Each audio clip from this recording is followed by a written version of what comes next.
Muy buenas tardes, muy buenas noches y buenos días a las personas que nos ven en horario diferido. Estoy de verdad muy sorprendido con toda la participación que se está dando, toda la sinergia que está fluyendo. Nos movemos en asombro, en silencio, en terror, dicen por ahí algunas personas, pero también con la certeza, con la firmeza de que el Espíritu de Dios nos sigue congregando, nos sigue dando vida y nos sigue también cuestionando, ¿verdad? Nuestra manera de entender la muerte, la pasión y la resurrección de Jesús. Es un privilegio nuevamente darle la bienvenida al doctor Juan Alberto Casas. Ya esta es nuestra cuarta clase y seguramente que será tan buena como las otras que nos han de verdad cuestionado mucho. Bienvenido, doctor Juan Alberto Casas. Aquí estamos ya en nuestra cuarta clase. Hola, querido Manuel, aprovecho para enviarte un saludo en tu cumpleaños y les envío un saludo a todos, a todas quienes se encuentran aquí reunidos en torno a esta reflexión sobre la cruz y también la Pascua. Mañana vamos a centrarnos precisamente en esta realidad. Hemos realizado un recorrido que va desde la historia o el trasfondo histórico de la crucifixión y de esta práctica por parte del Imperio Romano en la antigüedad que nos ayuda a entender la realidad por la que atraviesa el propio Jesús. Hemos visto diversas interpretaciones sobre la cruz que se desarrollan en el Nuevo Testamento y cuál puede ser su valoración para nuestros días. El día de ayer vimos un relato en el que se anticipa una de esas interpretaciones, como es el relato de la cena de despedida de Jesús, una escena bastante tensa, pero también llena de la donación de Jesús. Antes que ser entregado a otros, se entrega él mismo a sus discípulos, quienes lo van a abandonar y traicionar. El día de hoy vamos a profundizar precisamente en el relato de la crucifixión y en un elemento particular. Me gustaría que abordáramos detalles, casi que textos completos, pero de pronto por tiempo no nos alcanzaría para estas jornadas. Simplemente quiero invitarles a abordar uno de estos elementos que encontramos en el relato de la crucifixión del Evangelio según Marcos, principalmente centrándome en el capítulo 15, versos 33 al 39. Ahí es donde quisiera que nos centráramos. He querido titular esta presentación La visión reveladora, Apocalipsis del crucificado en medio de la oscuridad, una lectura de Marcos 15 del 33 al 39. Y antes de entrar en materia, quisiera invitarles a que miráramos la imagen que tenemos en el lado derecho de nuestras pantallas. Realmente esta es una reconstrucción digital de un mural que mandó pintar un jesuita, Sergio Restrepo, en una parroquia en Colombia, en un municipio de un departamento, Córdoba, el municipio de Tierra Alta. Si ustedes se dan cuenta, hay una teología en el mural mismo. Jesús está colgando de un árbol y del cual está floreciendo la vida, a pesar de que hay realidades de muerte alrededor de él. Y en la parte de abajo, en las raíces del mismo árbol, esas realidades de muerte se intensifican por las cruces del propio pueblo. Ustedes ven por una parte la misión, el mar, en el lado izquierdo de la imagen, Jesús con sus discípulos de misión por el mundo, pero más hacia la izquierda empiezan a ver realidades de muerte, bombardeos, carros de guerra, ejércitos golpeando a las personas. ¿Por qué traigo a colación esta imagen? Porque no solo hay una comprensión sobre la cruz, donde hay un contraste entre estas realidades de muerte y también la realidad de vida que empieza a surgir aquí, sino que también tiene un sentido incluso histórico para dentro de la historia del conflicto aquí en Colombia, porque resulta ser que por esta representación, por este mural, el padre Sergio Restrepo fue asesinado en 1989. Algunos de los actores armados vieron como una denuncia explícita en contra de ellos esto que ustedes ven en la parte inferior, donde hay miembros armados de un ejército golpeando a las personas del pueblo. Y se vieron reflejados a sí mismos y esta fue la ocasión para que fuera asesinado el padre Sergio.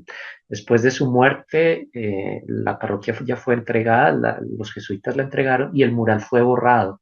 Esta es una reconstrucción que se hizo a partir de una fotografía que había quedado y se hizo la digitalización, pero es para traer a colación que la cruz se sigue repitiendo y que estas realidades de muerte siguen dándose, pero también con la esperanza de que aún en medio de la muerte surge la vida y se sueña por otro mundo posible, por otro modo de convivir, por el reino de Dios al cual le apuesta Jesús.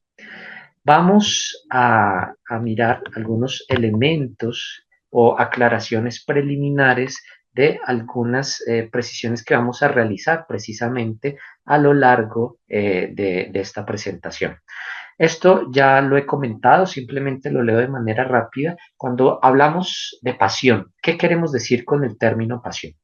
La palabra pasión, del latín pasio, significa padecer o sufrir, está asociada generalmente con el estado pasivo, es decir, no activo del sujeto, y cuando se emplea en relación con Jesús, instintivamente se piensa en el suplicio doloroso y sangriento que culmina con su crucifixión.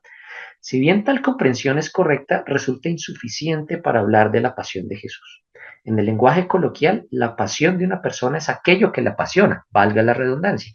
Es decir, que también hace referencia a la ferviente y hasta obsesiva disposición de ánimo que impulsa y empuja al ser entero a luchar por un fin particular. No es simplemente el sentido de la vida, del que hablaba, por ejemplo, Víctor Frank, en El hombre en busca de sentido, es decir, que motiva a mantener la vida, resiliar y sobrevivir en medio y a pesar de las circunstancias. Es más bien la apuesta vehemente por alguna realidad por la que se ha considerado que vale la pena dar la vida hasta perderla. Es decir, mientras el sentido de vida quiere mantener la vida, la pasión lleva incluso a reconocer que se puede dar la vida por algo, incluso hasta perderla. Por ello, más que un sentido, puede parecer un sinsentido. Y en el caso de Jesús, esa pasión es su apuesta por el reinado de Dios. Y esta pasión vital es la que lo conducirá a su pasión definitiva. Cuando nos aproximamos propiamente a los relatos de la pasión que encontramos en los evangelios, vamos a encontrarnos también con una paradoja. Y la paradoja es esta, que los relatos de la pasión en los cuatro evangelios narran lo más conocido históricamente sobre Jesús, es decir, que murió crucificado, pero en ellos se perciben grandes lagunas históricas. Es decir, parece que varios de los sucesos ocurridos después del arresto de Jesús carecen de testigos oculares. Es significativo, ya lo hemos comentado aquí, que el Evangelio de Marcos, el más antiguo de todos, narra a partir de Getsemaní la huida de todos los discípulos. Por lo tanto, nos preguntamos quién es testigo de lo que pasó después para que fuera narrado posteriormente. ¿Quién vio lo que sucedió al interior del Sanedrín que después diera fe de ello? ¿Quién vio y escuchó el diálogo de Jesús con Pilato? ¿Quién vio la burla de los soldados contra Jesús antes del camino a Gólgota? ¿Quién alcanzó a escuchar las palabras de Jesús? Entonces, parece ser que aquí llegan a encontrarse esas preguntas que a veces pueden suponer vacíos, por lo que los autores podemos suponer posiblemente recurrieron a un método que ya existe en la tradición del judaísmo desde el tiempo de Jesús, que se llama el método derásico. Y el método derásico lo que quiere es llenar los vacíos, ¿sí? Vacíos narrativos que encontramos, por ejemplo, en el Antiguo Testamento, pero también llenar vacíos o lagunas históricas y mostrar cómo los acontecimientos finales de Jesús se desarrollaban de acuerdo con un plan divino al ser prefigurados y anunciados en las mismas escrituras de Israel. Así, en estos relatos hay una combinación entre historia recordada e historia interpretada, es decir, releída a la luz de las escrituras y actualizada a la luz también de la experiencia de las comunidades después del año 70. Aquí esto es muy importante tenerlo en cuenta porque cuando Marcos, por ejemplo, quiere relatar la pasión y muerte de Jesús, no solo va a hablar de lo que pudo haber ocurrido en el año 30, sino que también de alguna manera quiere retomar los que han vivido o pueden estar viviendo las comunidades destinatarias del año 70 en torno al trauma que está generando la guerra que se generó por parte o entre judíos y romanos y que ha desembocado en la destrucción de pueblos enteros, incluyendo grupos seguidores de Jesús también. Esto ha generado un trauma. Entonces, lo que vamos a tener aquí en los relatos de la pasión es el trauma de Jesús releído desde el trauma de las comunidades destinatarias en el sentido de que se busca también un procesamiento de ambas realidades. Cómo encontrar sentido en medio del sinsentido. Un sentido para la muerte de Jesús en medio del sinsentido de su asesinato cruento, un sentido también para estas comunidades que están padeciendo la realidad de la guerra misma en este ámbito de los destinatarios, particularmente del Evangelio según Marcos. Para entender mejor los relatos de la pasión, es importante mirar el conjunto del Evangelio y mirar la lógica que vamos a encontrar en ese conjunto mismo del Evangelio. Y entonces aquí rápidamente quisiera mostrarles como una panorámica de lo que va a ser ese modo de entender el Evangelio mismo y cuál es la lógica que está desde el Evangelio mismo. Eh, no podemos perder de vista, desde el capítulo 1, verso 1, hay una afirmación que llega a ser el leitmotiv, que llega a ser el motivo central que se va a desarrollar a lo largo de Marcos y que puede ser precisamente el título del Evangelio. Y va a decir, comienzo del Evangelio de Jesús, el Cristo, el Hijo de Dios. Comienzo del Evangelio de Jesús, el Cristo, el Hijo de Dios. Lo que vamos a encontrar en el desarrollo del Evangelio mismo es cómo ese título empieza a ser una cuestión misma a lo largo de la trama. Es decir, nos vamos a preguntar quién es Jesús, es decir, qué significa que Jesús sea el Mesías y el Hijo de Dios. Y los personajes a lo largo de la trama van a hacerse esa pregunta. ¿Quién es este que hasta el viento y el mar le obedecen? ¿Acaso no es este el Hijo de María? ¿Quién es este que se cree con el poder de perdonar pecados? Es una pregunta que la vamos a encontrar. Incluso el propio Jesús le va a dirigir la pregunta a los discípulos. ¿Quién dice la gente que es el Hijo del Hombre? ¿Y ustedes quién dicen que soy yo? Porque de la respuesta que se pueda dar a la pregunta ¿quién es Jesús? Va a depender la respuesta a otra pregunta y esa es ¿qué significa ser discípulo de Jesús? ¿Qué significa ser discípulo de Jesús? Una pregunta o una respuesta conduce a la otra. A lo largo de la trama del Evangelio vamos a encontrar tres grandes momentos donde esa respuesta viene a ser presentada de un modo monumental y al mismo tiempo paradigmático. La vamos a encontrar en tres grandes momentos. Y esos momentos de alguna manera van a marcar la estructura narrativa del Evangelio. Algo común que van a tener cada uno de esos momentos es que vamos a tener la confluencia entre un acontecimiento que podríamos llamar cósmico o incluso apocalíptico, como un cielo rasgándose o una voz que sale del cielo, ¿sí? O la oscuridad sobre la tierra. Vamos a encontrar también que la declaración sobre la identidad de Jesús va a estar acompañada por la presencia o la evocación de Elías, es decir, Elías va a estar presente en los tres momentos, ¿sí? Y aquí es importante también tener en cuenta de dónde surgen esas voces, de dónde surgen del cielo o de la tierra que de alguna manera están declarando quién es Jesús. Algo paradójico es que a lo largo del Evangelio, los únicos que saben quién es Jesús, o al menos hasta antes del capítulo 14, son Dios y los demonios. Dios y los demonios. Y en ese sentido es que se empieza a estructurar el Evangelio. En la primera declaración sobre la identidad de Jesús la vamos a encontrar en Marcos en el capítulo 1, verso 9 al 11, en el relato del bautismo de Jesús. Allá tenemos un evento apocalíptico o cósmico, es decir, el cielo que se rasga en dos. Ya vamos a hablar de esto, del rasgamiento del cielo, que está significando una voz que sale del cielo y declara algo sobre Jesús. Es interesante cómo funciona esta voz. Le está diciendo a Jesús, tú eres mi hijo amado, tú eres mi hijo amado.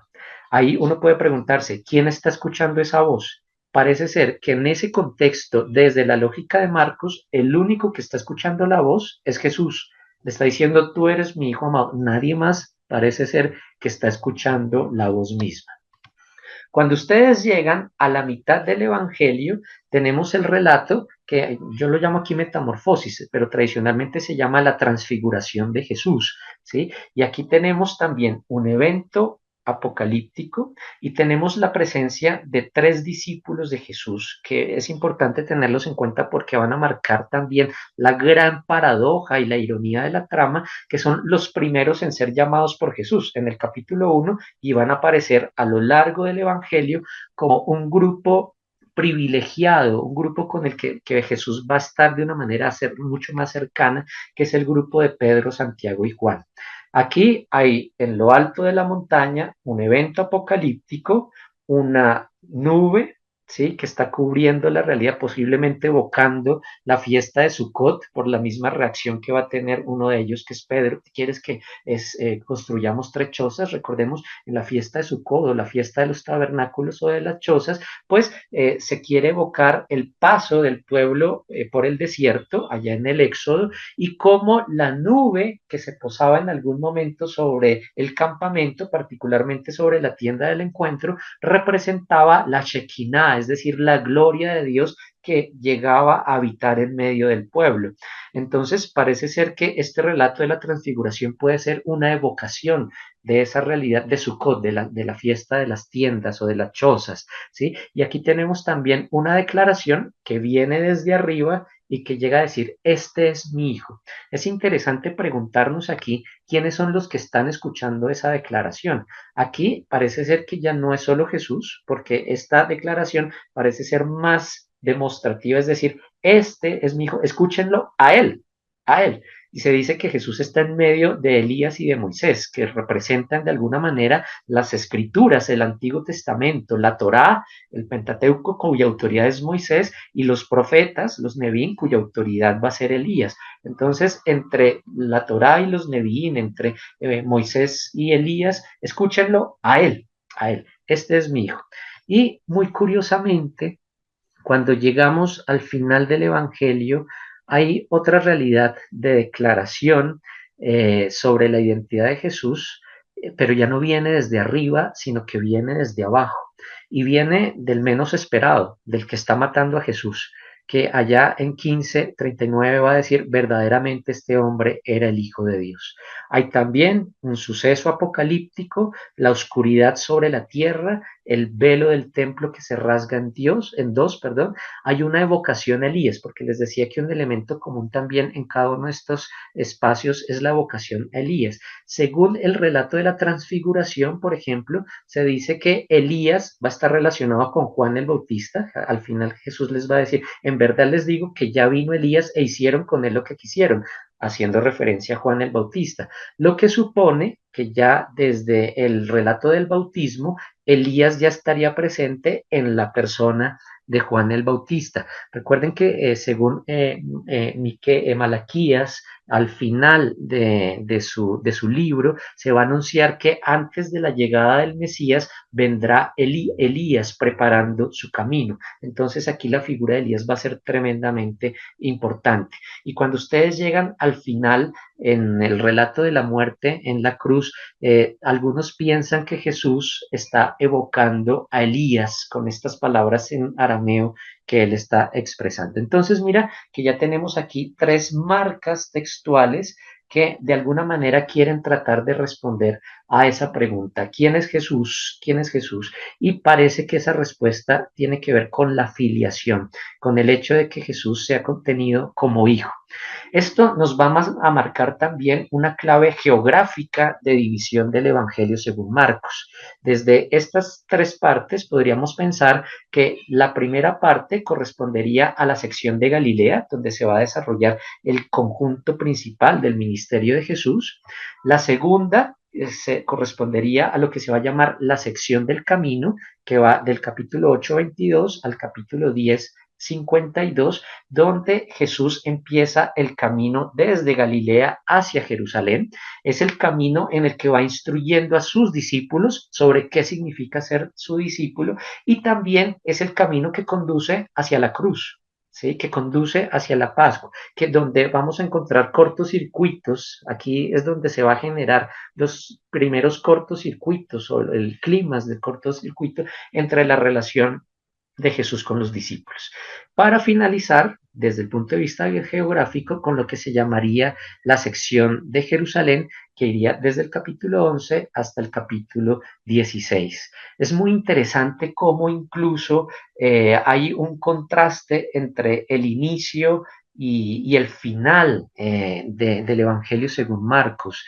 Vamos a iniciar al lado del río Jordán, donde tiene lugar el bautismo de Jesús, donde el agua es signo de vida en algún sentido, donde vamos a encontrar a un mensajero que está preparando el camino del Señor, y al final del relato, en el capítulo 16, nos vamos a encontrar en la tumba, un lugar que contrasta con el río, ¿sí? Un lugar de sequedad y de muerte, pero en donde nos vamos a encontrar también a un mensajero como Juan el Bautista. Y es interesante que al inicio se va a describir cómo Juan estaba vestido, y al final se va a decir cómo este joven, Neaniscos en griego, está vestido también. Ahí parece ser que hay un paralelo, una relación entre Juan y este joven que está anunciando la resurrección de Jesús.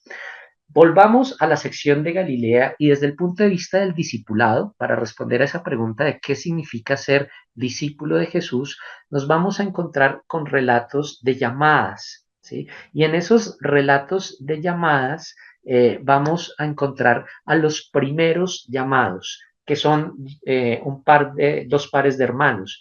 En primer lugar, Andrés y Simón, y después Santiago y Juan. Mira que aquí los he señalado en color verde porque vale la pena que podamos tenerlos en cuenta, ¿sí? Son tres discípulos que entre el número de los 12 van a tener un papel fundamental, que de hecho, según la tradición posterior, incluso lo vamos a encontrar retomado por Lucas en Hechos de los Apóstoles, van a ser tenidos como las columnas de Jerusalén: Pedro, Santiago y Juan.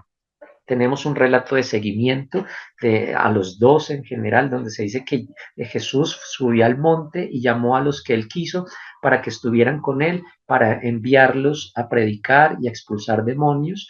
Y termina esta parte importante con el envío. Es decir, están con Jesús, pero también son enviados por Jesús en misión, allá en el capítulo 6 del 7 al 13.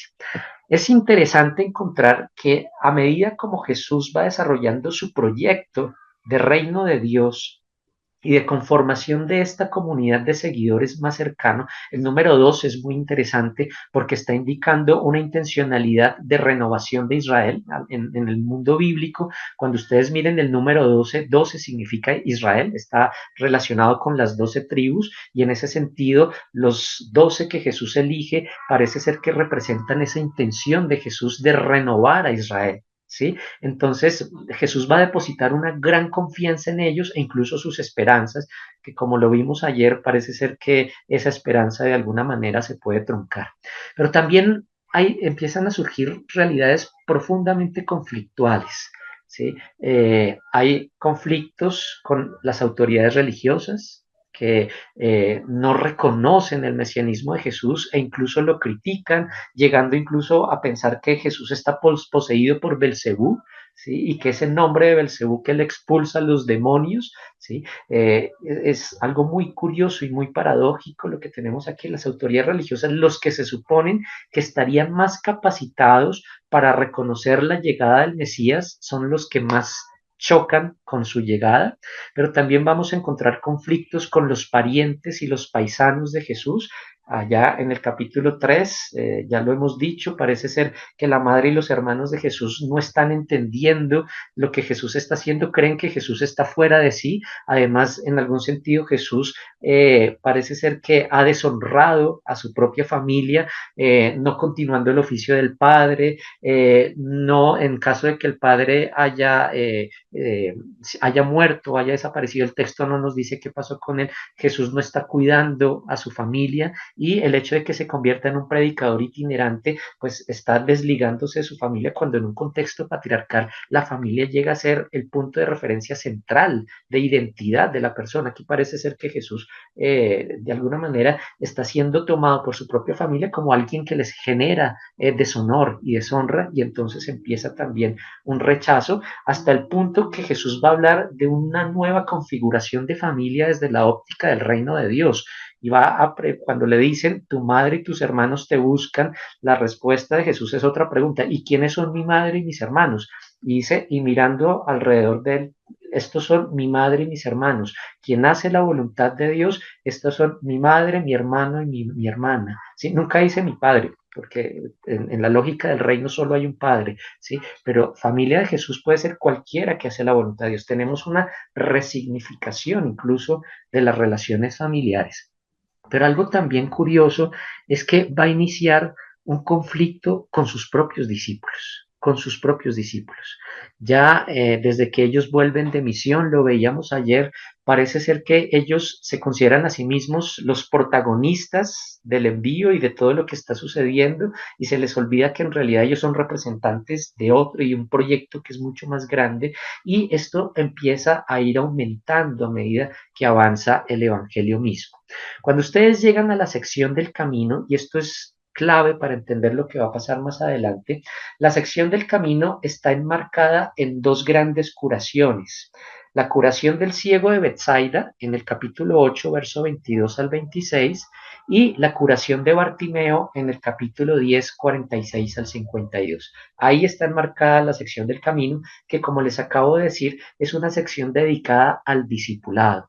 Pero aquí vamos a encontrar una paradoja, una ironía tremendamente fuerte, y es que parece ser que a medida que Jesús va curando a los ciegos, sus discípulos como que se van quedando ciegos en sentido metafórico, es decir, como que cada vez ven menos la realidad o lo que significa el mesianismo de Jesús y lo que significa por consecuencia ser discípulo de Jesús.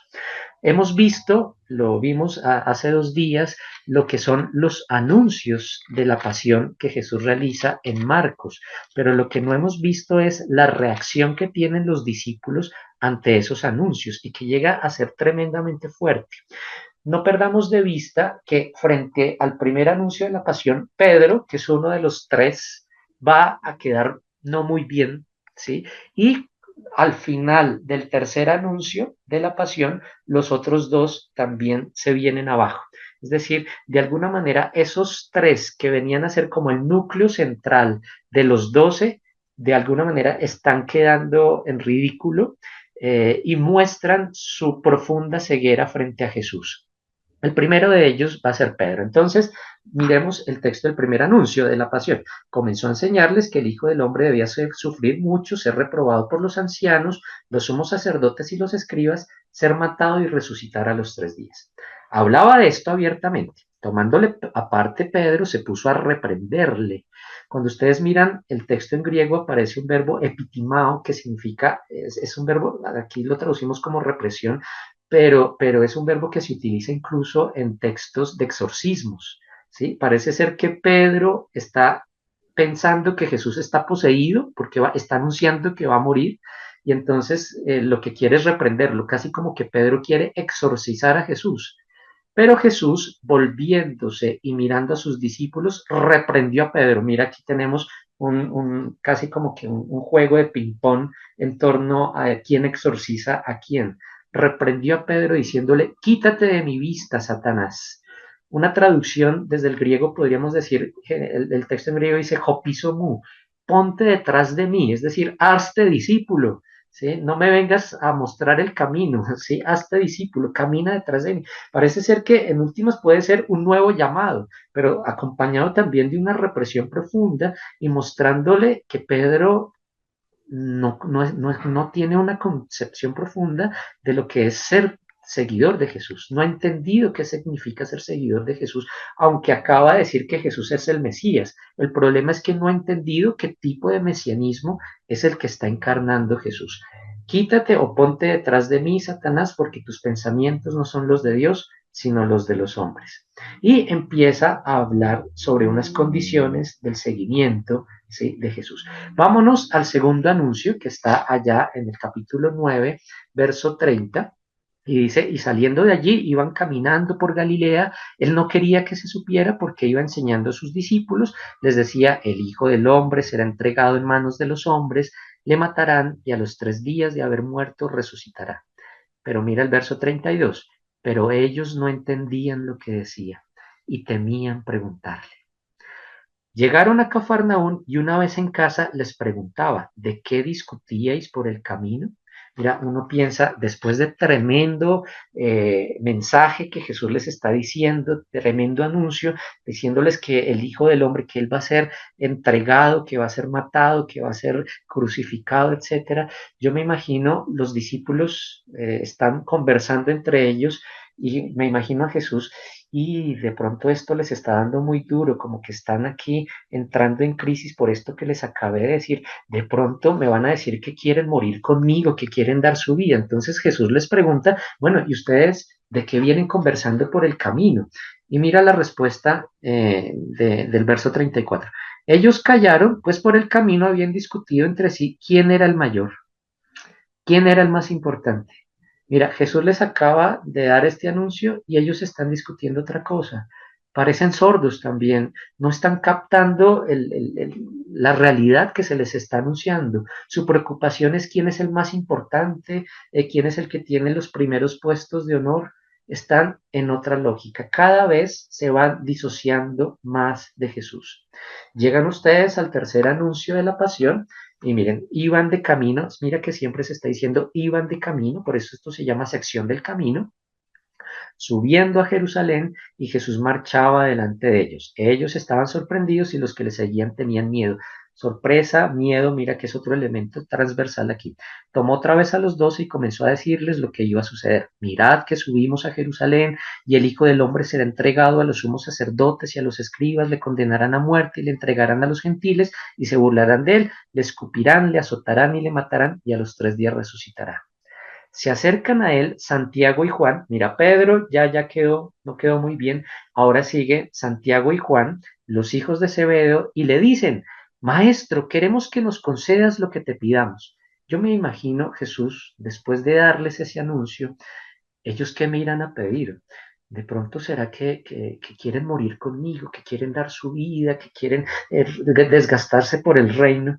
Y mira, queréis, queremos que nos concedas lo que te pidamos. Él les dijo, ¿qué quieren que les conceda? Ellos le respondieron, concédenos que nos sentemos en tu gloria, uno a tu derecha y otro a tu izquierda. Distancia, disociación, están pensando en otra cosa, están pensando en otra cosa.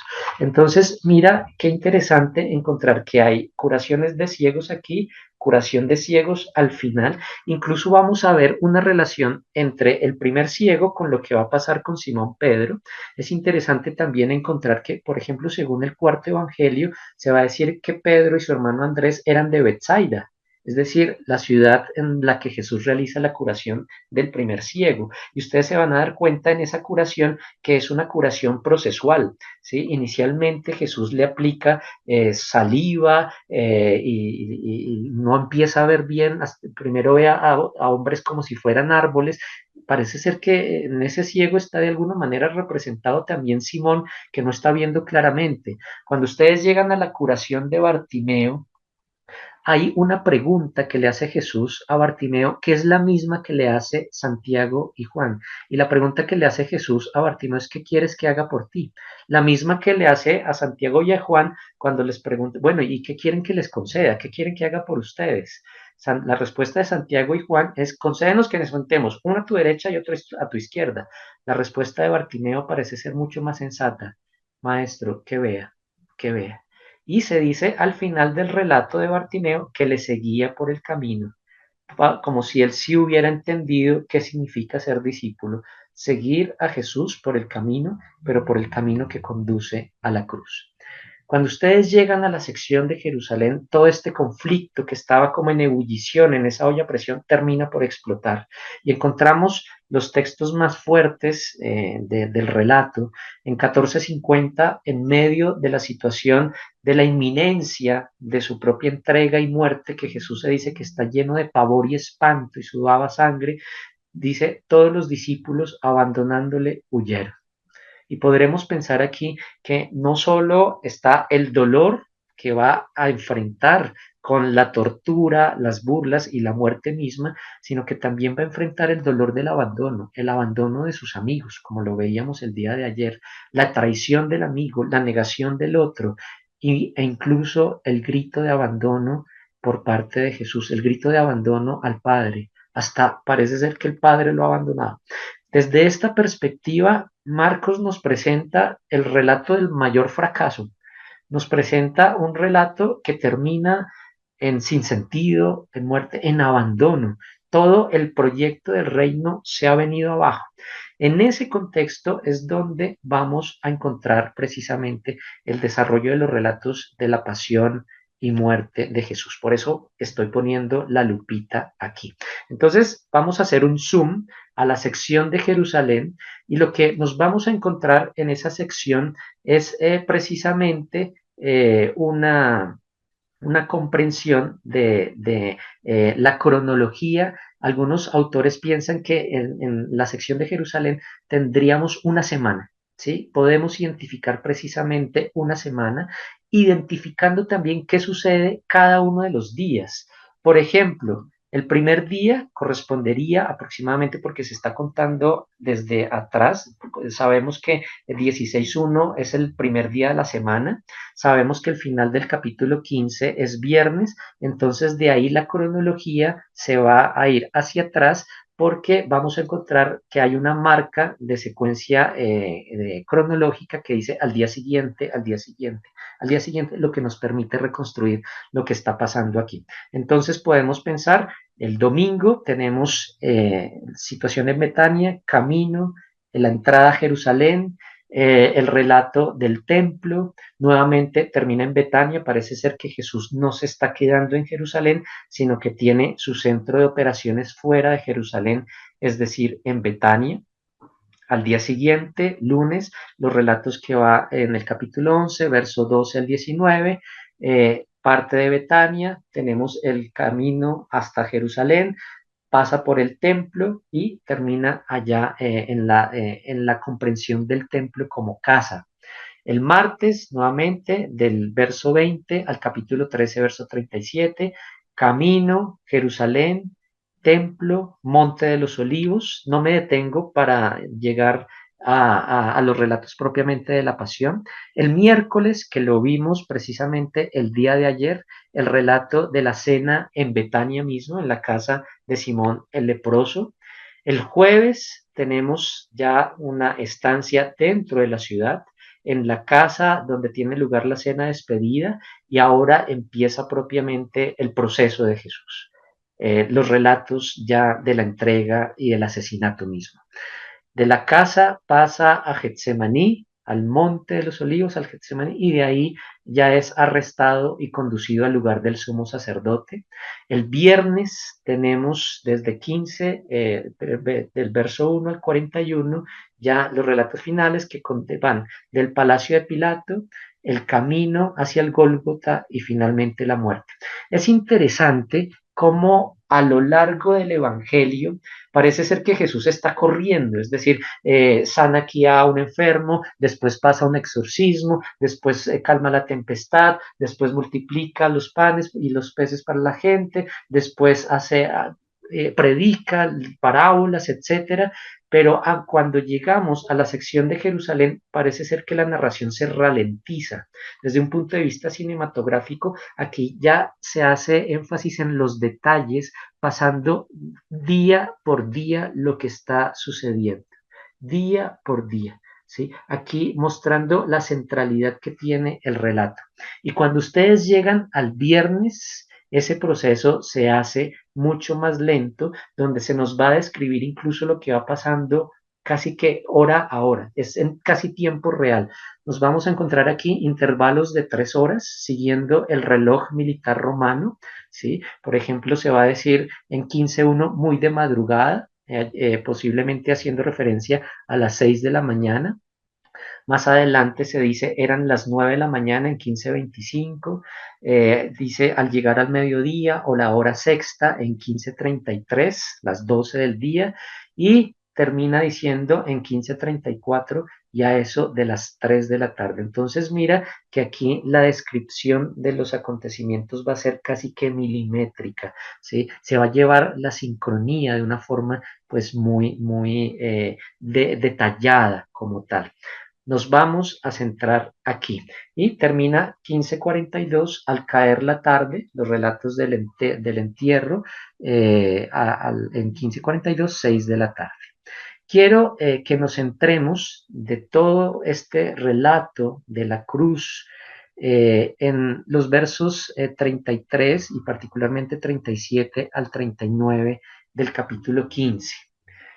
Dice el verso 33, llegada la hora sexta, es decir, el mediodía, hubo oscuridad sobre toda la tierra hasta la hora nona, es decir, hasta las 3 de la tarde. Y pasamos a los versos 37 al 39. Pero Jesús, lanzando un fuerte grito, expiró, y el velo del santuario se rasgó en dos, de arriba a abajo. Al ver el centurión que estaba frente a él, que había expirado de esta manera, dijo, verdaderamente este hombre era hijo de Dios. Me quiero centrar, podríamos hablar mucho más, pero por tiempo pues no tendríamos la posibilidad.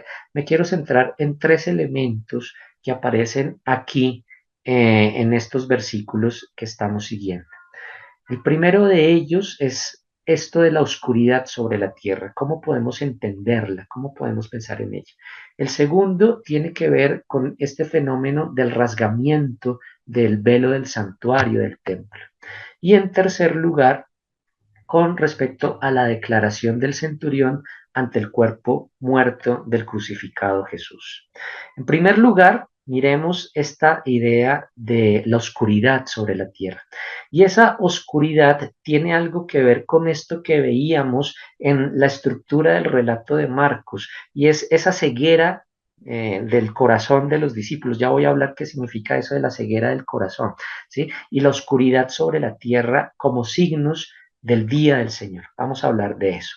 Parece ser que aquí en el trasfondo de esto que va pasando con los discípulos, que ha pasado con las autoridades religiosas, con los mismos parientes de Jesús que parece ser que no entienden a Jesús, tiene que ver con el trasfondo ideológico del mundo del Nuevo Testamento y que corresponde a la época del judaísmo del Segundo Templo, particularmente al pensamiento apocalíptico que tenemos en ese trasfondo. Si ustedes miran en el mismo Evangelio según Marcos, en el capítulo 4, verso 11 al 12, una vez que Jesús pronuncia su primera parábola, que va a ser la base de todas las demás parábolas, que es la parábola de la siembra, se dice que sus discípulos junto con otros se le acercaron para preguntarle el sentido de las parábolas. Y la respuesta de Jesús es tremendamente extraña, porque empieza diciéndoles que a ustedes se les ha dado el misterio del reino de Dios, pero a los que están afuera, y entonces tenemos el texto que hay aquí, a los que están afuera, todo se les presenta en parábolas, para que viendo vean, pero no miren, y oyendo oigan, pero no comprendan, para que no se convierten y sean perdonados. Cuando uno se encuentra con ese texto, dice, ¿cómo es eso? Porque tradicionalmente se supone que las parábolas lo que hacen es ayudar a entender mejor el misterio del reino de Dios. Y aquí Jesús está diciendo algo totalmente diferente. Todo se les presenta en parábolas. A los que están afuera, Marcos juega con esa lógica afuera, adentro, todo el tiempo. Dice, para que viendo vean, pero no miren. El texto en griego llega a decir, blepontes, bleposin, kaime y dosin. Está juntando dos tipos de formas de ver. Resulta que en el griego del Nuevo Testamento, esto lo vamos a profundizar el día de mañana, hay varios verbos de visión que tienen connotaciones diferentes. El verbo blepo, que es el que tenemos aquí, hace referencia al ver físico, ¿sí? Ver con los ojos físicos. Pero el que aparece al final, idosin, es una forma del verbo jorao, no se preocupen que mañana lo vamos a profundizar, que es ver con los ojos de la fe, ¿sí? Es un ver mucho más profundo. Y aquí se está diciendo que uno puede ver desde la superficie, pero no ve lo profundo, ¿sí? Y que las parábolas genera eso. Y oyendo oigan, pero no comprendan, para que no se conviertan y sean perdonados. Esto es uno de los versículos, según algunos biblistas, de los más complicados del Nuevo Testamento, ¿sí? De los más, ¿cómo entender esto? Ahora, posiblemente Jesús está aludiendo, o el Jesús de Marcos está aludiendo a un texto que ya hace parte del Antiguo Testamento y que es Isaías en el capítulo 6, verso del 9 al 10, cuando dentro del relato de la vocación del profeta se le encomienda algo que va en esta misma lógica. Y Dios le dijo al profeta, anda y di a este pueblo, oíd bien y no entendáis, ved por cierto, mas no comprendáis. Y le encomienda al profeta esto, engruesa el corazón de este pueblo y agrava sus oídos y ciega sus ojos para que no vea con sus ojos, ni oiga con sus oídos, ni su corazón entienda, ni se convierta y haya para él sanidad. Parece ser que este texto de Marcos 4 está siendo releído como una actualización o cumplimiento de la vocación de Isaías, pero la vocación de Isaías tiene que ver con engrosar o podríamos decirlo empedrecer, es decir, convertir en piedra. Otros traducen llenar de grasa hasta el punto de que se endurece el corazón. Y la dureza de corazón va a ocasionar la ceguera, la sordera, el que no se comprenda y el que no se acceda al entendimiento de la identidad, que en el caso de Marcos tiene que ver con la identidad de Jesús. Aquí tenemos que recordar que el centro de operaciones, desde el mundo de la Biblia, el centro de operaciones del ser humano es el corazón. Y cuando hay un corazón empedrecido, pues todo lo demás falla. Ya no se ve, ya no se oye, ya no se actúa. ¿Sí? Y parece ser que eso es lo que se quiere mostrar que le está sucediendo a los discípulos. Miren, incluso en Isaías 42 del 6 al 7, yo, el Señor, te he llamado en nombre de la justicia, te tengo asido de la mano, te formé y te he destinado a ser alianza de un pueblo, a ser luz de las naciones. Y aquí tenemos lo contrario de la misión que se le había encomendado al inicio a Isaías, para que abras los ojos a los ciegos, para que saques de la cárcel a los presos y de la prisión a los que moran en tinieblas. No perdamos de vista, por favor, que el contexto en el que posiblemente está escribiendo Isaías puede ser tanto en la antesala como en el desarrollo de un evento que es traumático en la historia del pueblo de Judea, que consiste en el exilio, la destrucción de Jerusalén, la destrucción del templo y el exilio a Babilonia, en la cual los habitantes principales de la ciudad de Jerusalén son desterrados, pierden la tierra y son llevados a Babilonia. Una de los signos que va a evocar el destierro va a ser precisamente la ceguera. Y parece ser que esa relación se establece por lo que le va a suceder a Sedecías, que es el último rey de la línea davídica, el único rey de Judá, que cuando es desterrado, los hijos de Sedecías son asesinados delante de él, lo que significa que se pierde el linaje davídico y entonces va a empezar la expectativa mesiánica y después de eso los ojos del rey se sacan, queda enceguecido los ojos del rey. De ahí que uno de los símbolos del destierro sea la ceguera. En esa misma línea ustedes van a encontrar el libro de Tobías, de tradición deuterocanónica, por ejemplo. Va a ser una representación del pueblo que está fuera de la tierra, que ha perdido la soberanía, que ha perdido la libertad. En esa línea ustedes van a encontrar muchos textos del Nuevo Testamento donde la curación de ciegos de alguna manera puede estar significando también que el exilio está definitivamente terminado, que es hora de volver a la tierra, de volver a ocupar la tierra, pero ya no como lo haría Josué allá después del Pentateuco, entrando a punta de armas y rompiendo todo, sino con la renovación de la alianza que se da por la misericordia y por la apertura del reino de Dios. ¿Sí? Entonces, las curaciones de ciegos, de sordos, vendrían en esta misma lógica.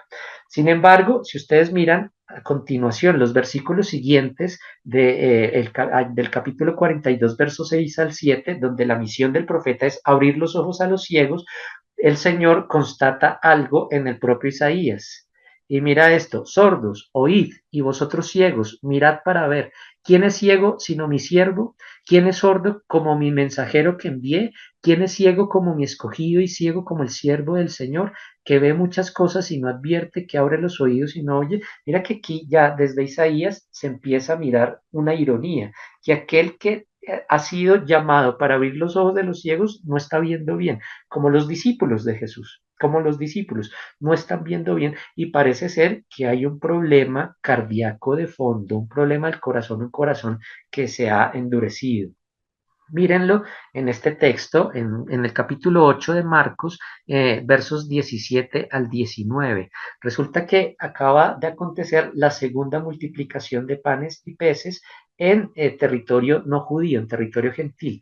Y los discípulos van en la barca y están preocupados porque no tienen panes, como que tienen hambre. Y entonces Jesús los interroga, ¿por qué están hablando de que no tienen panes? ¿Aún no comprenden ni entienden? Es que tienen la mente embotada, así traducen muchas de nuestras Biblias al español.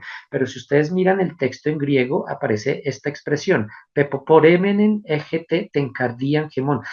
Literalmente lo que les está diciendo, ¿acaso no tienen ustedes el corazón endurecido? Mira, Jesús, que es un excelente cardiólogo, les está haciendo un diagnóstico aquí. ¿No será que si ustedes no han entendido, es que también tienen el corazón endurecido? Y esto es tremendamente paradójico, porque si les está pasando a los propios discípulos, pues le puede pasar a cualquiera. Y mira lo que viene a continuación, teniendo ojos no ven y teniendo oídos no oyen, les está diciendo Jesús a ellos, no se acuerdan cuando partí los 5 panes para los 5.000. Aquí Jesús está o el Jesús de Marcos está evocando un texto de Jeremías en el capítulo 5, verso 21. ¿Sí? Hay un problema de ceguera donde no solo son ciegos los que están afuera o que se creían que estaban afuera como las autoridades religiosas o los parientes de Jesús, sino que incluso los que se creían que estaban adentro y de pronto estaban muy confiados de que eran los elegidos y privilegiados, también se están quedando por fuera. También se están quedando por fuera de la lógica del reino porque están generando un corazón de piedra que hace que ya no escuchen. Y esto nos permitiría entender también por qué hay un cortocircuito entre los anuncios de Jesús y lo que están discutiendo los discípulos entre ellos o le van a pedir a Jesús. Hay un cortocircuito ahí, hay una ceguera en estos discípulos. Lo que vamos a encontrar es que esa ceguera en los relatos de la pasión no solo va a acontecer al interior de la persona, sino que en los relatos de la pasión va a tener una ampliación hacia la oscuridad que va a cubrir la tierra y que de alguna manera va a ser uno de los signos de la llegada del día del Señor. ¿Sí? Y que vamos a encontrar también en la tradición del mundo bíblico. Cuando ustedes llegan, y lo hemos leído ya, al relato de la muerte en Jesús se dice, desde el mediodía había oscuridad en toda la tierra. Cuando ustedes van a los relatos del Antiguo Testamento, este motivo de la oscuridad sobre toda la tierra va a señalar la llegada de un momento fundamental y que aquí hemos llamado el Día del Señor. ¿Cómo se entiende el Día del Señor? Se va a identificar incluso con la llegada del año jubilar, con el gran día del perdón, por ejemplo, con el día de la justicia y también de la venganza de Dios, según textos como Isaías en el capítulo 61, 1 y siguientes. El día de la venganza de Dios. Es el día en el que Dios llega a hacer justicia. Es el día de la plenitud de la historia. Pues bien, en la época del judaísmo del segundo templo, donde está marcado, como ya lo hemos dicho, por un pensamiento profundamente apocalíptico, esa llegada del día del Señor es algo esperado. Y los redactores, los autores del Evangelio, van a identificar la llegada del día del Señor con la muerte misma de Jesús. Y por eso vamos a encontrar ese motivo de la oscuridad aquí. Miren, por ejemplo, mira, si hay un profeta que es experto en día del Señor, ese es Joel. ¿Sí? Joel nos va a mostrar, Joel y Amós, nos va a mostrar cómo esta llegada del día del Señor va a estar anticipada por la oscuridad. Dice Joel, capítulo 2, verso 1 a capítulo 2, capítulo 2, verso 10. Toquen el cuerno en Sión, clamen en mi monte santo, tiemblen todos los habitantes del país, porque llega el día del Señor, porque está cerca, día de tinieblas y de oscuridad, día de nublado y densa niebla. Ante él tiembla la tierra, se estremecen los cielos, el sol y la luna se oscurecen, y las estrellas retraen su fulgor. No es en vano que según esta comprensión en Mateo ustedes van a ver que la oscuridad sobre la tierra y ante la muerte de Jesús van a ocurrir terremotos, ¿sí? La tierra va a temblar, mostrando y reforzando esta idea de que está llegando el día del Señor, de que está llegando ese día. Miremos otro texto y es Joel en el capítulo 3, verso 4. Dice Joel, el sol se cambiará en tinieblas y la luna en sangre ante la venida del día del Señor, un día grande y terrible. Oscuridad, tinieblas, llegada del día del Señor. Amós, dice Amós capítulo 8, verso 9 al 10. Sucederá aquel día, oráculo del Señor, que yo haré ponerse el sol a mediodía. Mira, una relación con lo que Marcos está relatando, llega la hora sexta, el mediodía, haré ponerse el sol a mediodía y en plena luz del día cubriré la tierra de tinieblas, trocaré en duelo vuestra fiesta y en elegía todas vuestras canciones, en todos los lomos pondré sayal y tonsura en todas las cabezas. Miren que aquí lo que inicia diciendo, trocaré en duelo vuestra fiesta. Si los relatos de la muerte de Jesús están enmarcados en el contexto de la fiesta de la Pascua, que es una fiesta de liberación y de alegría, aquí se está tornando en duelo por lo que se está relatando en torno a Jesús. Y dice, y lo haré como duelo de hijo único y su final como día de amargura. Pues aquí vamos a encontrar en los relatos de los evangelios un hijo único que está muriendo y por él se está haciendo duelo. Pero no podemos perder de vista tampoco que el motivo de la oscuridad sobre la tierra ya tiene un preámbulo en la misma Torá. En el Éxodo mismo, en el capítulo 10, verso 21 al 23, cuando se relata la novena plaga sobre Egipto, que tiene que ver precisamente como con la oscuridad sobre la tierra. No perdamos de vista que las plagas en el relato del Éxodo van a ser vistas como una lucha entre divinidades protegiendo a sus hijos, que son sus respectivos pueblos. Entonces, por una parte, vamos a encontrar al Dios de los hebreos luchando contra el Dios del Nilo y entonces por eso se cubrirá el agua de sangre. Aquí, en el caso de la novena plaga, está luchando el Dios de los hebreos con el dios Atón, el dios Sol, y entonces por eso el cubrimiento del Sol estaría mostrando la superioridad de este dios liberador de esclavos sobre el dios del faraón, el dios de Egipto. Entonces dice el relato de Éxodo lo siguiente, el Señor dijo a Moisés, extiende tu mano hacia el cielo y haya sobre la tierra de Egipto tinieblas que puedan palparse. Atención a esta idea, tinieblas que puedan palparse, es una metáfora tremendamente fuerte, uno poder palpar la oscuridad.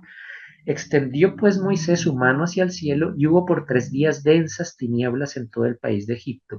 No se veían unos a otros y nadie se levantó de su sitio por espacio de 3 días. Una oscuridad por espacio de 3 días que antecede la última plaga y finalmente la liberación. ¿Sí? En los relatos de los evangelios, una oscuridad que antecede la resurrección. Es interesante la relectura que va a hacer de esta plaga el libro de la sabiduría, un libro en la tradición apócrifa, tradición deuterocanónica en el caso de la tradición católica. En el libro de la sabiduría vamos a tener una relectura o reinterpretación de las plagas de Egipto. Y miren aquí cómo se relee en el capítulo 17, versos 2 al 5. Dice, imaginaban los impíos que podrían oprimir a una nación santa y se encontraron prisioneros de tinieblas. en larga noche de trabajos, recluidos en sus casas, desterrados de la providencia eterna. Creían que se mantendrían ocultos con sus secretos pecados bajo el oscuro velo del olvido, y se vieron dispersos presa del terrible espanto, sobresaltados por apariciones. Miren ustedes algo aquí, y es que la oscuridad aquí no está mostrada desde la relectura de la sabiduría como un evento atmosférico, sino algo como que estuviera pasando al interior de las personas que quieren ocultar sus acciones de injusticia. Parece ser que esa oscuridad es una oscuridad profunda de su realidad humana misma, pues ni el escondrijo que les protegía les libraba del miedo, que también allí resonaban ruidos escalofriantes y se aparecían espectros sombríos de lúgubre aspecto. No había fuego intenso capaz de alumbrarles, ni las brillantes llamas de las estrellas alcanzaban a esclarecer aquella odiosa noche. No perdamos de vista esta realidad de una oscuridad que, insisto, no es atmosférica, es una oscuridad que está ocurriendo al interior de la persona, porque cuando lleguemos al Evangelio según San Juan, Juan va a recurrir aquí a una estrategia que se van a llamar los paisajes psicológicos. ¿Y qué es un paisaje psicológico? Cuando el narrador está diciendo cómo se está viendo un escenario, no está haciendo referencia solamente a la atmósfera, sino a algo que está ocurriendo al interior de la persona. Un ejemplo de esto, miremos Juan 13, 30, Juan capítulo 13, verso 30. En el contexto de la cena de despedida de Jesús se va a hablar de Judas y se va a decir, y Judas tomando el bocado salió, era de noche, era de noche. Aquí surge una pregunta. ¿Qué necesidad tiene el narrador de decir que era de noche cuando ya desde el inicio del capítulo 13 se ha dicho que es una cena y las cenas pues son de noche? Parece ser que aquí es más bien un paisaje psicológico que nos está relatando no el escenario en el que sucede el acontecimiento, sino lo que está pasando al interior de Judas. Es decir, Judas, que tuvo la oportunidad de caminar con la luz, ha preferido las tinieblas en lugar de la luz y ahora se está perdiendo en las tinieblas. Desde la interpretación del Evangelio según San Juan, se está perdiendo en medio de las tinieblas. Este sería un paisaje psicológico aquí que podría ser una interpretación de esto que estamos encontrando desde el libro de la sabiduría. Ahora bien, cuando Jesús en el capítulo 13 pronuncia esto que algunos llaman el discurso escatológico, el discurso apocalíptico, cuando cuatro discípulos, Pedro, Andrés, Santiago y Juan, miren, vuelven a aparecer aquí, le preguntan sobre cuándo sucederán estas cosas, en referencia a una expresión que Jesús les dice al inicio del capítulo 13 en torno al templo. En verdad les digo que no quedará piedra sobre piedra que no sea destruida. En uno de los apartados de ese discurso, Jesús mismo va a llegar a afirmar, después de aquella tribulación, el sol será oscurecido, la luna no dará su resplandor, y entonces verán al Hijo del Ser Humano viniendo entre nubes con gran poder y gloria.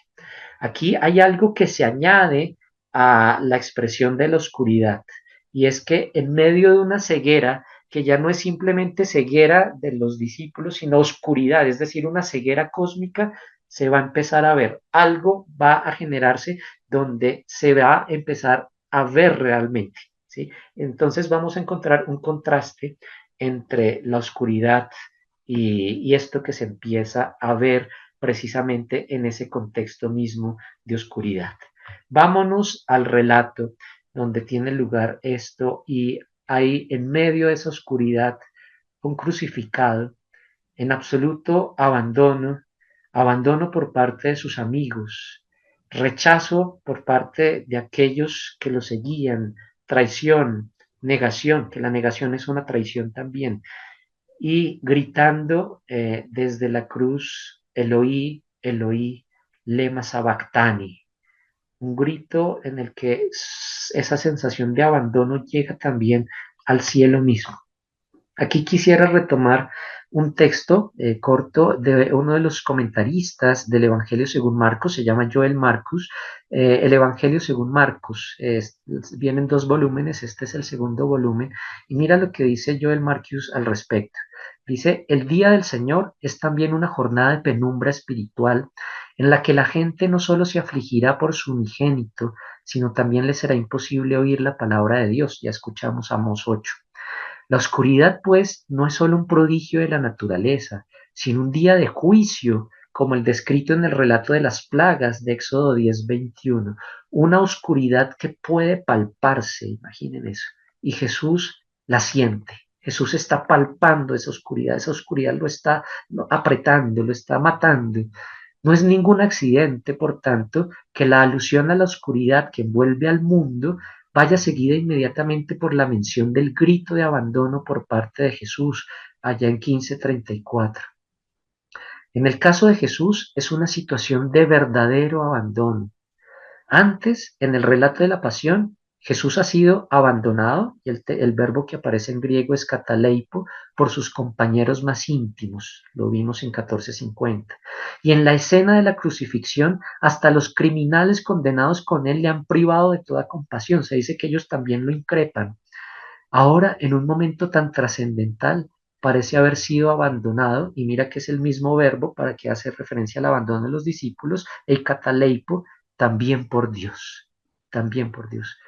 Yo creo que esto es lo que más está torturando a Jesús, el abandono de aquellos que creía que con los que podía contar, sus amigos y ahora el propio Padre, el propio Dios, el propio Dios. Ahora, no perdamos de vista tampoco el Salmo 22 que lo analizábamos en el trasfondo de este grito de Jesús en la cruz. Dice Joel Marcus, continúa, una de las tareas más importantes de Satanás es convencer al pueblo de que Dios lo ha abandonado, de modo que lo maldigan y mueran. Así se puede entender desde los relatos de Job. ¿Sí? En la narrativa de Job, de alguna manera se está esperando que Job se convenza de que Dios lo ha abandonado y maldiga. ¿Sí? El Jesús de Marcos no maldice a Dios, pero se quejará amargamente del abandono evidente de la divinidad, algo que no había hecho nunca antes, ni siquiera en la agonía en Getsemaní. Así pues, aunque Marcos no lo diga tan explícitamente, es posible que deba inferirse de su relato que Jesús sufre en la cruz un asalto satánico. Imaginen esto, tan repentino e intenso que se convierte de algún modo en un hombre poseído. Qué fuerte esto que está diciendo Joel Marcus. Yo hasta allá no llego, tendría que masticar, digerir mejor esto que se está diciendo, mirando los argumentos, pero es tremendamente fuerte y chocante lo que está pasando aquí. En medio de la oscuridad, hay uno que está aprisionado por la oscuridad hasta el punto de que se siente y se experimenta abandonado por el Padre, abandonado por Dios mismo. En ese contexto tiene lugar una realidad que va a ser el prefacio, yo lo llamo aquí el prefacio de la visión, y tiene que ver con el rasgarse del velo del templo, del santuario, del templo mismo.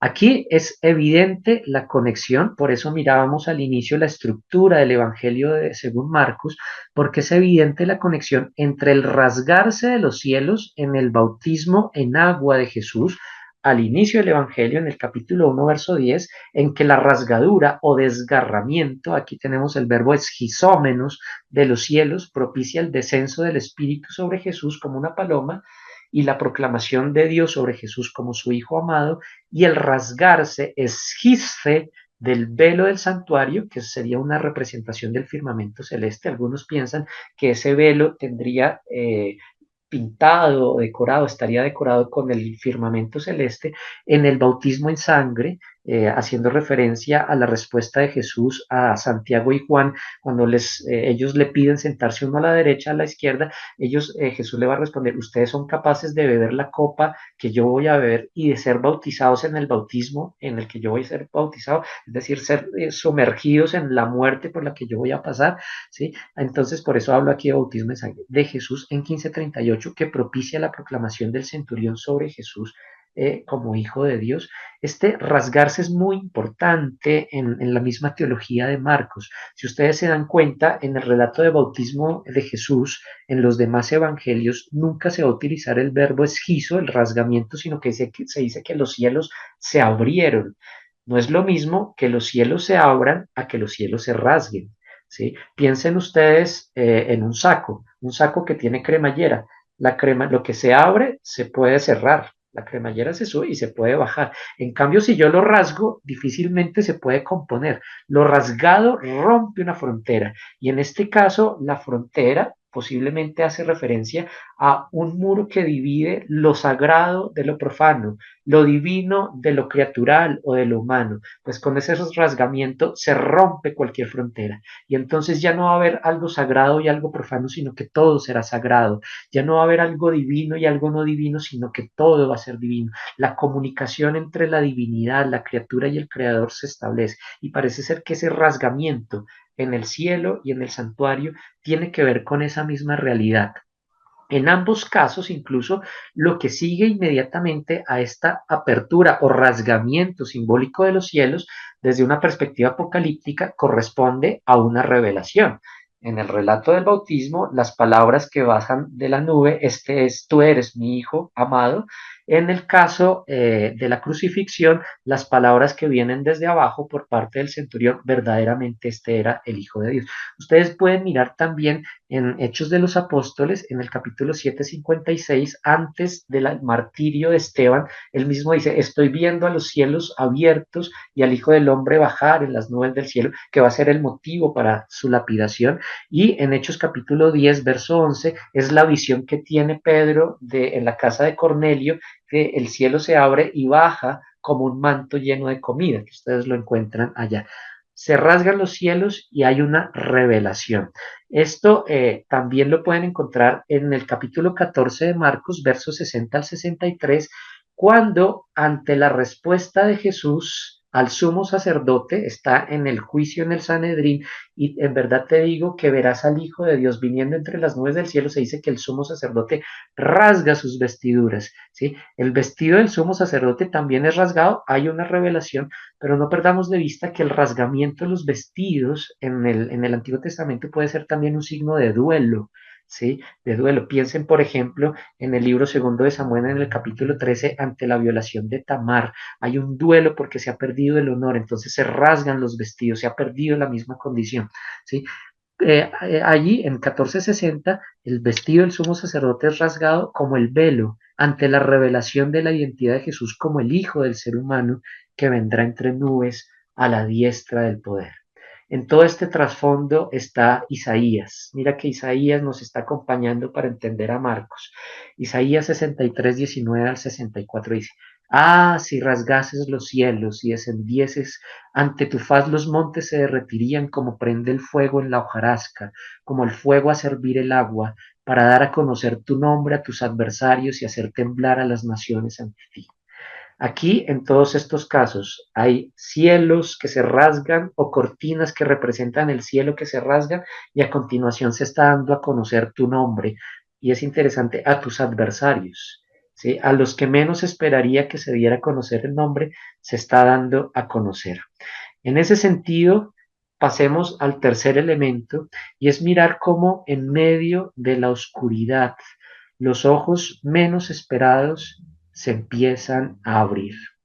Y volvemos a evocar aquí a Isaías, allá en 35:5. Entonces los ojos de los ciegos serán abiertos y los oídos de los sordos se abrirán, haciendo referencia al final del exilio. En Zacarías 12:10, aquel día derramaré sobre la casa de David y sobre los habitantes de Jerusalén un espíritu de gracia y de oración, y mirarán hacia mí. En cuanto a aquel a quien traspasaron, harán lamentación por él como lamentación por hijo único. Vuelve a aparecer esta idea de hijo único. Y en Marcos vamos a encontrar al cuerpo muerto de Jesús traspasado, y le llorarán amargamente como se llora amargamente a un primogénito. En Marcos tenemos esta expresión, viendo el centurión que estaba frente a él, y en griego dice ex enantias aftu, la manera en que expiró, dijo, alethos utos hoanthropos ios theogen, verdaderamente este hombre era hijo de Dios, verdaderamente. Aquí tenemos una declaración, ya no que proviene desde el cielo, esta viene desde la tierra, ya no que proviene de Dios, de la divinidad, ni siquiera de los demonios que también conocían la identidad de Jesús, ya no de un grupo de demonios como los que vamos a encontrar, o de espíritus inmundos, como los que vamos a encontrar en el capítulo 5 de Marcos y que se llaman legión, pues ahora vamos a encontrar que proviene del jefe de una legión, es decir, un centurión. de abajo, el que menos esperaba, el que menos esperaba, y está haciendo una declaración de la identidad de Jesús como Hijo de Dios en un cuerpo, en una carne ensangrentada y destrozada que está colgando de la cruz. Miren ustedes que a lo largo del Evangelio ningún personaje humano ha sido capaz de comprender la identidad de Jesús. En cambio, Dios y los demonios sí lo conocen y lo proclaman. Ni siquiera Pedro, quien según 8:29 aún tiene un entendimiento imperfecto sobre el mesianismo de su maestro. Allá en 8:29 Pedro le dice, tú eres el Mesías, pero por lo que pasa después se nota que no entiende qué significa que Jesús sea el Mesías. Solo hasta la crucifixión emerge uno que sería el que menos esperaba que fuese capaz de llegar a ver de modo alguno a Jesús, el centurión romano, el que ha organizado el espectáculo en términos de Lucas, el que ha organizado la ejecución. Ahora bien, es importante tener en cuenta que un creciente número de autores, entre ellos nuestro querido Manuel allá en su libro de Cuerpos Abyectos lo va a considerar así y es muy interesante el argumento, dice, considera que la exclamación del centurión no es una expresión de fe, sino una forma de sarcasmo o de burla, pues aquel se estaría burlando de Jesús en continuidad con el resto de tantos en el relato de la pasión. Ustedes lo van a encontrar los oficiales judíos que condenan a Jesús, le escupen y lo golpean. Los soldados romanos que le visten de púrpura, le ciñen una corona de espinas, lo golpean con una caña, le escupen y se prosternan ante él. Y aparece este verbo que ya lo veíamos anteriormente en paiso, es decir, burlas, ¿sí? También los que pasan al frente de la cruz le insultan, menean la cabeza, lo retan a descender de la cruz, los sumos sacerdotes que se burlan en paisontes junto con los escribas, pues de ahí, siguiendo esta lógica, una burla final por parte de la autoridad romana que organiza la ejecución no sería para nada inverosímil, no sería para nada inverosímil. Sin embargo, hay elementos que podrían hacernos pensar otra cosa. Mira, frente a la exclamación del centurión, no se registra ningún comentario del narrador indicando que se trata de una burla, ¿sí? Como sí lo ha hecho anteriormente a lo largo del relato con respecto a los demás que están presentes. Ha sido explícito diciendo que se están burlando y por eso dicen o hacen lo que hacen. En el caso del centurión no aparece esa marca en el narrador. Y de hecho, el uso del adverbio alethos, que significa realmente o verdaderamente, por parte del centurión para introducir su afirmación, pone bajo sospecha la idea de que este sea un sarcasmo. Incluso me llama la atención el verbo que usa el autor haciendo referencia al modo como el centurión está viendo a Jesús o al cadáver de Jesús, porque es idon. Este idon no es el verbo blepo que veíamos antes, es decir, no está viendo físicamente, sino que está viendo de modo diferente, como otros no han visto a lo largo del Evangelio. Está viendo con ojos de fe. Recuerden que jorao, el verbo del cual viene idon, hace referencia a ver con ojos de la fe, con un ver en profundidad. Y es muy curioso que se esté diciendo que este centurión, el verdugo, el victimario, esté viendo el cadáver de su víctima con ojos de fe. No, no está cuadrando desde una verosimilitud histórica. Incluso podríamos decir que el sarcasmo consistiría más bien en que uno que ha jurado lealtad al divi fili imperial, porque recuerden ustedes que si es centurión romano, tiene que jurar lealtad al emperador.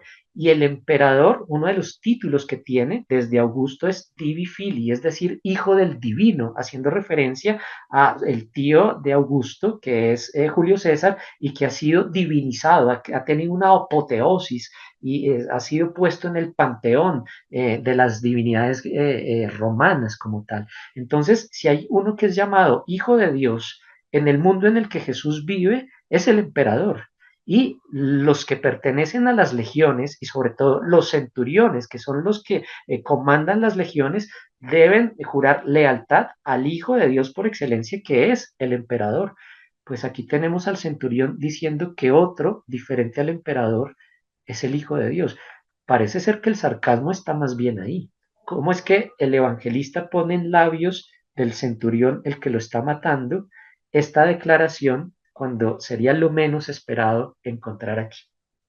Recientemente, en el año 2022, se publicó un artículo, de hecho, recoge varias investigaciones que ya se han hecho en lengua inglesa en torno al pensamiento paulino que puede estar permeando el Evangelio según Marcos. Algunos hablan del paulinismo marcano, es decir, cómo los escritos de Pablo y el pensamiento de Pablo de alguna manera se están traduciendo narrativamente aquí en el Evangelio según Marcos.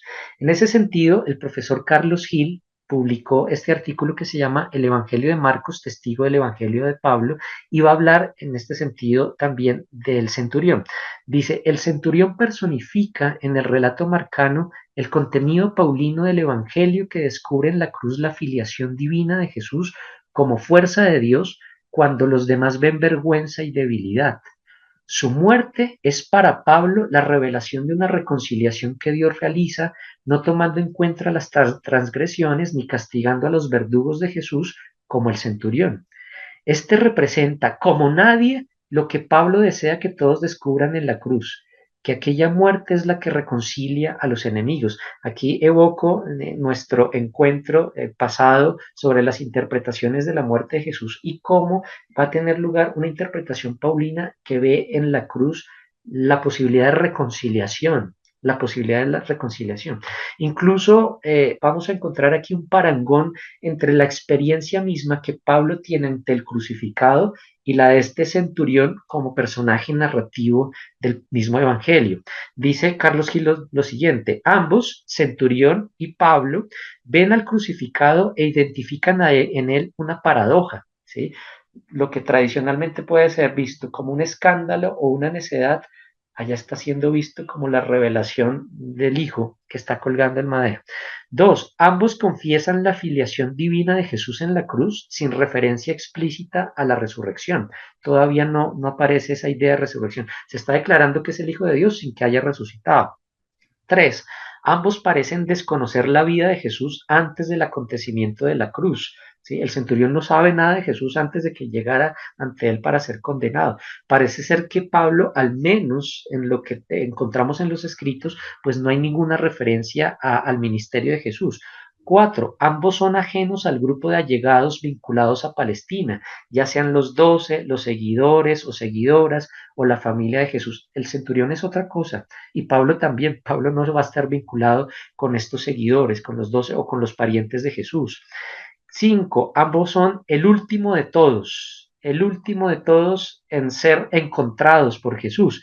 ¿Sí? Bien de los personajes que descubren la identidad de Jesús y ofrecen un ejemplo positivo al lector, o de los apóstoles. A Pablo mismo va a decir que él es el último de todos, el último en merecer haber sido encontrados.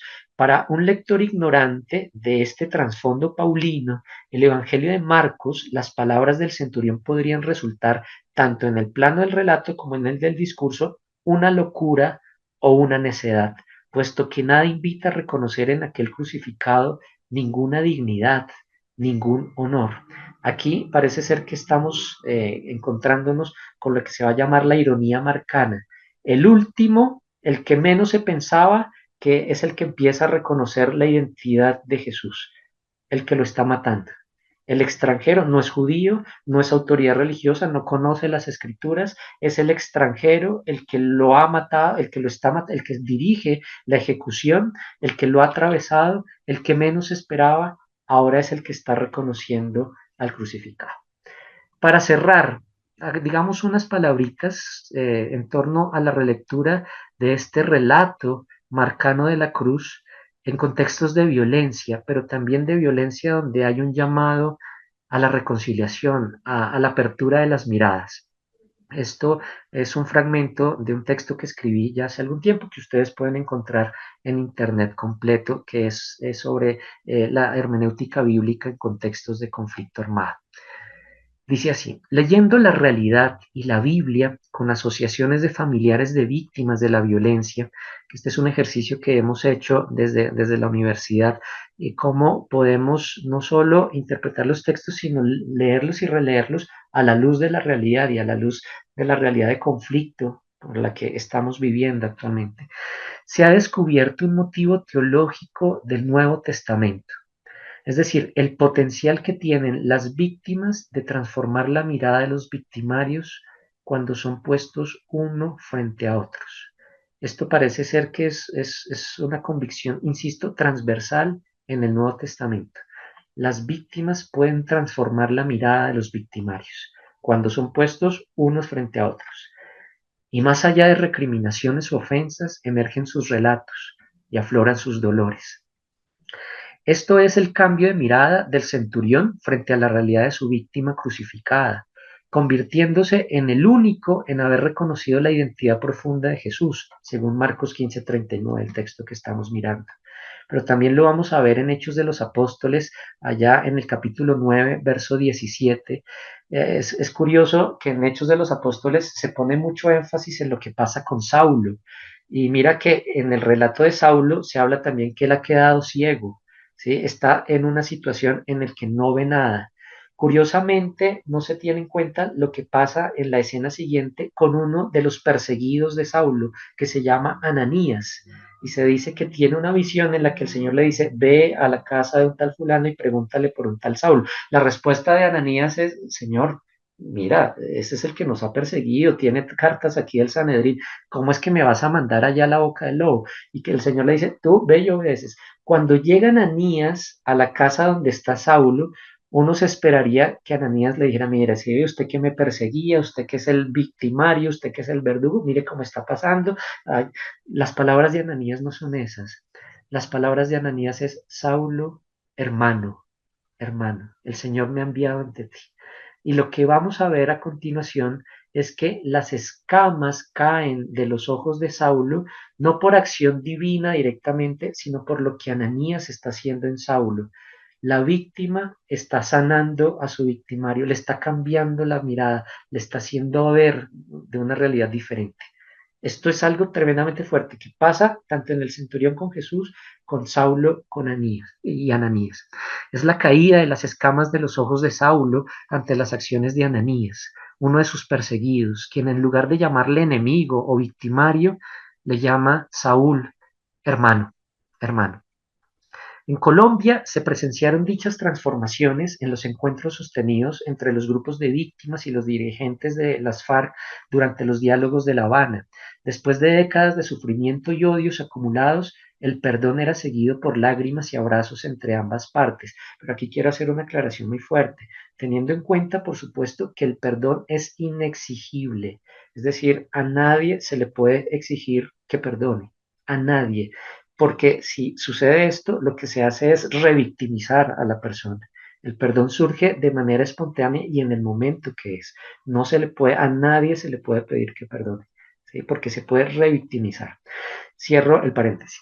Y es que la experiencia del perdón como gracia ha ayudado a entender que la iniciativa en la reconciliación no necesariamente surge de la parte culpable, como lo podemos encontrar en el relato de reencuentro entre Jacob y Esaú, en Génesis 33, 1 al 17. También la parte inocente puede propiciar el reencuentro y el abrazo, como en el extenso y dramático relato del reencuentro entre José y sus hermanos. Al final, y esto es muy importante, ya no hay víctimas ni victimarios, sino hermanos que se reencuentran para transformar su dolor y miradas con el fin de soñar otros mundos posibles.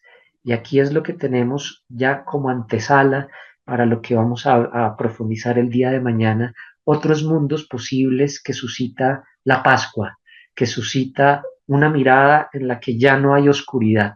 Vamos a conducirnos y aquí ya vamos a mirar la otra cara de la moneda, la Pascua, la resurrección. Les agradezco, aquí tenemos algunos textos para profundizar, si están interesados en estas relecturas que se están haciendo sobre la pasión de Jesús, ¿sí? François Bobón, Los últimos días de Jesús, Raymond Brown, que son dos tomos enormes, La muerte del Mesías, John Dominic Cruzan y Marcus Borg, La última semana de Jesús, de Adriana Destro y Mauro Pesce, La muerte de Jesús, Investigación de un misterio, de Santiago Guijarro Porto, el relato premarquiano de la Pasión y la Comunidad de Jerusalén, de Simón Legace, los relatos de la Pasión, María Estela Rodríguez, quien es de aquí, de la Javeriana, interpretación de la muerte de Jesús a la luz de los procesos de duelo. Y podríamos mencionar muchas más fuentes aquí para empezar una bibliografía básica. Les quiero agradecer por su escucha, por su atención y bueno, la idea es que podamos conversar sobre esto que estamos encontrando. Bueno, muchas gracias, doctor Alberto Casas. Nada más para hacer la publicidad, muchos de las bibliografía que mencionó la tenemos en nuestra página, en nuestra biblioteca virtual. Ustedes entran, ahí donde se registraron, hay toda una parte de la biblioteca virtual que tenemos cientos de libros gratuitos, versión digital. Y entre ellos está La muerte del Mesías, de Raymond Brown, Los últimos días de Jesús, de Ward y de Crossan, y otros libros muy interesantes, de verdad, quieran profundizar. Vamos a continuar, a abrir nuestros micrófonos. Vamos con Luis Méndez. Nada más les pido que sean bien cortitos, por favor. Luis Méndez. ¿Y qué tal? Buenas noches. La pregunta es, bueno, serían dos preguntitas. Eh, Estaba hablando de lo que es el reino, ¿no? Jesús predicaba acerca del reino y era diferente a la predicación de Pablo, ¿no? Pablo tenía otro mensaje, ¿no? Y la otra pregunta es, creo que Jesús hablaba en arameo, ¿no? Y entonces, ¿qué tan confiables son las traducciones? Porque siempre se pierde de un idioma a otro eh, cierta traducción. Eh, Teniendo entendido también que hay contradicciones en pasajes de los evangelios, eh, hay añadidos. Hay un erudito, Herman, ¿no? Bar Herman. Hermano Luis, mire, disculpe que le corte. Si tiene alguna pregunta directo con el tema, de lo contrario, lo invito a escuchar, a tomar el curso de introducción a la Biblia y ahí todas estas respuestas se le responden. Muchas gracias. Ya. Bueno, de todas maneras, rápidamente frente a las preguntas que nos acaba de hacer Luis, porque el reino es fundamental y sin el reino no se entiende lo que sucede al final. Es muy curioso que el mensaje central de Jesús, él vive y muere por el reino, es casi como un obsesivo compulsivo del reino. Y curiosamente, nunca dijo que era el reino, nunca lo definió.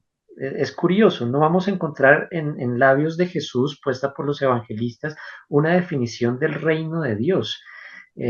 Bueno, también porque en la cultura semita no vive de conceptos o de abstracciones, como si lo vamos a encontrar en el mundo griego. Aquí se vive de experiencias y de lo concreto, hay un razonamiento mucho más concreto. En cambio, cuando ustedes miran a Pablo, allá en la carta a los romanos, él como que sí se atreve a decir algo del reino, llega a decir, el reino de Dios no es justicia ni comida, perdona, no es comida ni bebida, sino justicia, paz y gozo en el Espíritu. Aquí hay algo diferente en Pablo, porque si ustedes miran la praxis de Jesús, la práctica de Jesús, resulta que el reino también es comida y bebida. ¿Sí? El reino se experimenta desde la comensalidad, desde la justicia, desde la solidaridad y desde las parábolas vamos a encontrar también cómo esa comprensión muestra el modo como Dios actúa y el modo como Jesús está experimentando al Padre. Desde ahí vamos a encontrar precisamente esas comprensiones. En Pablo, tal vez las alusiones al reino se resumen en esto que les acabo de decir. Para Pablo va a ser central la cruz, y el evento de la cruz de Cristo, y en esto que hemos visto aquí, cómo la cruz genera también una paradoja, algo que no se entiende. Entonces vamos a tener un desplazamiento del reino que Jesús está anunciando a la cruz que Pablo, que va a ser central en la tradición paulina. ¿Sí? Brevemente esto. Con respecto a lo segundo que decías, evidentemente Jesús habla arameo, pero los testimonios que tenemos en el Nuevo Testamento, que es lo más antiguo, pues lo tenemos en griego. Hubiera sido algo ideal poder tener el acceso a estas expresiones expresiones de Jesús en arameo. De hecho, algunas que se conservan en Marcos retoman palabras arameas, como el grito de Jesús en la cruz, Eloi, Eloi, lema sabactani, las palabras a la hija de Jairo, Talita Kumi, o tenemos también las palabras al sordo, éfata, ¿sí? Que son arameo mismo.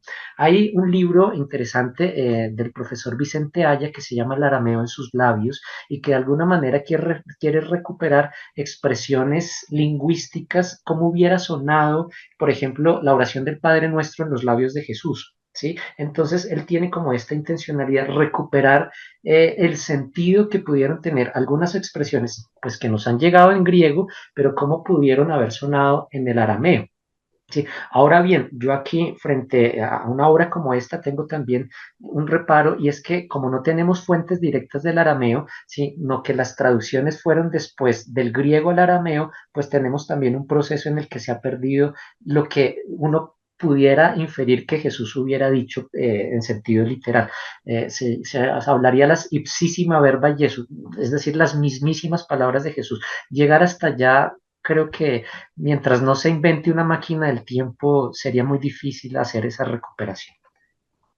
Sí, acuérdense lo que les dije el primer día, como les puse como la indicación, no estamos aquí que refiriéndonos a lo que dice este otro, porque no vamos a llegar a ningún lado. No es la finalidad, es la pregunta que tiene que ver con la ponencia o con la teología del Evangelio de Marcos. No hagan un revoltijo de todo. Ah, está en la Biblia, pues ahí ha de estar. No, céntrense en el contexto, por favor. Ángela, aquí aparezco la maestra Canuta, ¿verdad? Regañándolos. No solamente es para tener un poquito de orden. Buenas noches. Bueno, más que preguntas, lo que realmente me llamó mucho la atención fue la frase de en medio de la oscuridad los ojos menos esperados se empiezan a abrir. Y pues bueno, es como una experiencia personal, ¿no? Yo siento muchas veces que en esos momentos de oscuridad en que realmente uno siente esa oscuridad densa que se puede palpar, esos momentos difíciles espirituales y de la vida, es cuando uno se puede encontrar con Jesús en ese momento tan fuerte también porque creo que la santidad o la divinidad de Jesús está en ese momento en la cruz. ¿Por qué? Porque ahí es donde Él es frágil, como somos nosotros como seres humanos y donde me conecto con Él. Y me hace ver también, ¿no?, algo que me llama la atención, es que los apóstoles no entendían muchas cosas y Jesús murió y quedaron sin entender, ¿no? Por eso es que los evangelios tienen como la escritura se hace mucho después y como que están entendiendo hasta ahora muchas cosas dentro de la situación que se está viviendo para las comunidades. Y nosotros estamos en esta época que tenemos como toda esa historia, ese bagaje, el estudio de de la palabra, y aún nosotros no vemos, aún nosotros estamos a oscuras, aún nosotros vivimos todavía sin entender tanto misterio. Eh, y en ese sufrimiento es que nosotros en esa oscuridad, a veces las personas, como dice ahí, lo dijo el expositor, las personas a veces que menos entienden o conocen, a veces se pueden encontrar más fácil con ese Jesús en la cruz, a través de ese sufrimiento, esa conexión, ¿no? Por ejemplo, lo vemos en todo este tema que vive Colombia, de reconciliar tanto dolor en cómo se encuentra la víctima y el victimario en ese dolor, porque el que ejerce esa fuerza violenta también tiene un dolor muy grande. Y en ese momento en que se pide perdón es que esas heridas se sanan y se encuentran. Esa era como mi aporte esta noche. No tengo preguntas y agradecer por el espacio. Gracias, Ángela. Alfonso. ¿Qué tal? Ante todo, felicitaciones, Manuel. Lo segundo, quisiera ver un comentario sobre Marcos 2:1, cuando ahí se habla de la casa, me queda la confusión si resulta que Jesús tenía una casa en Cafarnaúm o cómo se puede interpretar ese pasaje, sobre todo porque más adelante no va a tener donde reclinar la cabeza. Y un comentario, digamos, de una hermenéutica cruzada, cuando Santiago y Juan pues piden los primeros puestos, a mí me suena a como los caudillos venezolanos de la independencia del siglo XIX querían entonces llegar al poder. O sea, nosotros los que nos jugamos la vida en el campo de batalla somos los que tenemos derecho a estar sentados en el poder. De tal manera que hay un mesianismo belicista, pienso yo, en la mentalidad de los apóstoles, en contraposición con lo que es el mesianismo de Jesús, me parece. No sé si se puede ver así. Gracias. Gracias, Alfonso. Bueno, Alfonso, una realidad sobre la casa, creo que Manuel lo abordas muy bien en Jesús Cuerpos y no órganos, cómo se está entendiendo la comprensión de la casa en Marcos. No perdamos de vista que en los relatos, desde el punto de vista narrativo, cuando se aborda la realidad de la casa en Jesús, la casa hace referencia a la familia, pero también al lugar donde se está, pues de alguna manera, pasando u hospedando. Desde el punto de vista narrativo, aquí la casa posiblemente en Cafarnaún está haciendo referencia a la casa de Pedro y de Andrés, donde está la suegra también de Pedro, ¿sí? Porque ahí hay un sitio de referencia en el mismo Cafarnaún. Incluso ustedes lo encuentran desde el capítulo 1, versos 32, en el relato de la curación de la suegra, en que se agolpaban todos a la puerta de la casa. Desde el punto de vista literal, la casa tiene que hacer referencia a ello. A medida que va avanzando Marcos, la casa va a mostrar un, una relación y un contraste entre quienes están adentro y quienes están afuera. Quienes están adentro representan a esta familia, nueva familia que Jesús está conformando desde la lógica de quienes hacen la voluntad de Dios.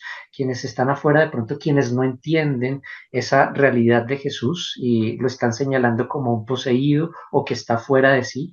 Entonces la casa va a marcar también un elemento profundamente discipular. Y lo otro que decías, Alfonso, que te llamaba la atención, discúlpame, no, se me fue, anoté lo de la casa. ¿Me repites, por favor, Alfonso?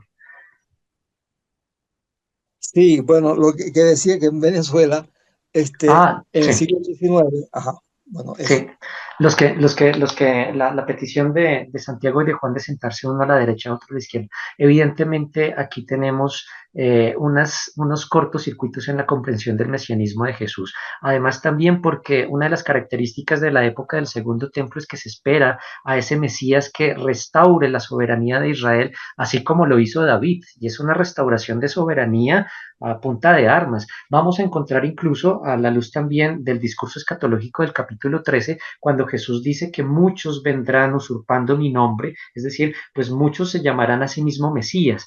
De acuerdo con los relatos que tenemos de Flavio Josefo sobre la guerra de los judíos, vamos a encontrar que uno de los grupos celotes, varios de los grupos celotes, entre sus líderes se consideraban a sí mismos como los Mesías esperados que estaban luchando contra Roma para restaurar la soberanía de Israel.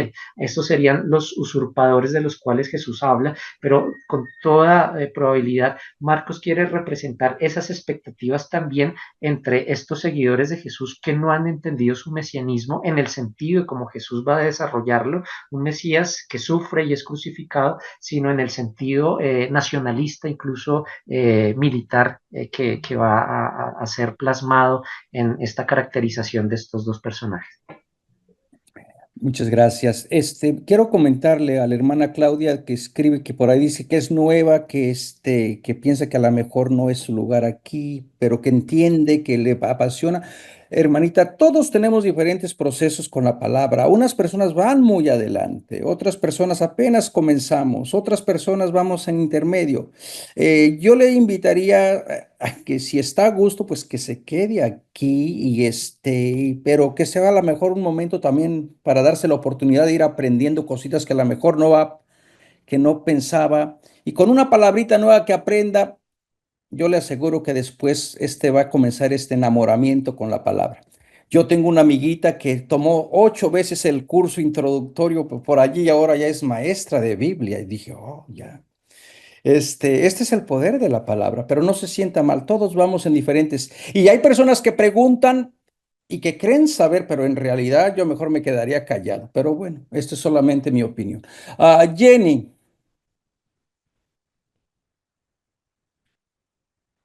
Jenny, sabemos que nos quiere mucho. También aquí leemos labios. Buenas Ay, qué noches. bonito. Eh, ¿Me escuchan, por favor? Sí, hermosa. Bueno, quiero hacerles un pequeño comentario respecto a lo que nos contó el doctor Casas en referencia al Evangelio según San Marcos. He tenido el privilegio de conocer al padre Pablo Emilio Moreno, de pronto el doctor Casas lo conoce. Y él en sus catequesis nos enseñó principalmente que en Semana Santa debíamos siempre leer uno de los evangelios. Y precisamente él nos inculcaba mucho que leyéramos el según San Marcos los últimos 8 días de Jesús en la tierra, o sea, antes de su resurrección. Entonces, para mí ha sido muy emocionante volver a escuchar al doctor Casas hacernos toda esa historia, porque yo en mi Biblia sí la tengo día a día, desde el domingo hasta el siguiente domingo de la resurrección, todo lo que nos ha contado. Entonces ha sido muy emocionante y un privilegio muy grande escucharlo y poder profundizar un poco más en lo que él nos está indicando hoy. Y pues también nos inculcaba el padre Pablo, pues de que habláramos sobre nuestra actitud frente a la cruz. Y yo lo que quiero decir en lo que he aprendido del doctor Casas en estos días, que igual no alcanzo a dimensionar la obra de Jesús y de Dios en nuestras vidas, ¿no? A través de todo lo que nos ha enseñado. Es todo lo que quería comentarles. Muchas gracias. Gracias, Jenny. Profesor Casas, también alguien estaba pidiendo, me imagino que era estoy dando por hecho que era colombiano, estaba pidiendo su información. ¿Sería bueno mandarlo a la página de usted, a donde está en la facultad de la Javeriana? O, o le mandamos, o le puede, si quiere darle su correo, no sé, estaba pidiendo su información personal. Sí, claro, no hay problema. Si desean, escribo mi correo en el chat para que puedan. Ok, ahí había una persona, creo, no recuerdo más antes de que se me pase, eh, alguien estaba pidiendo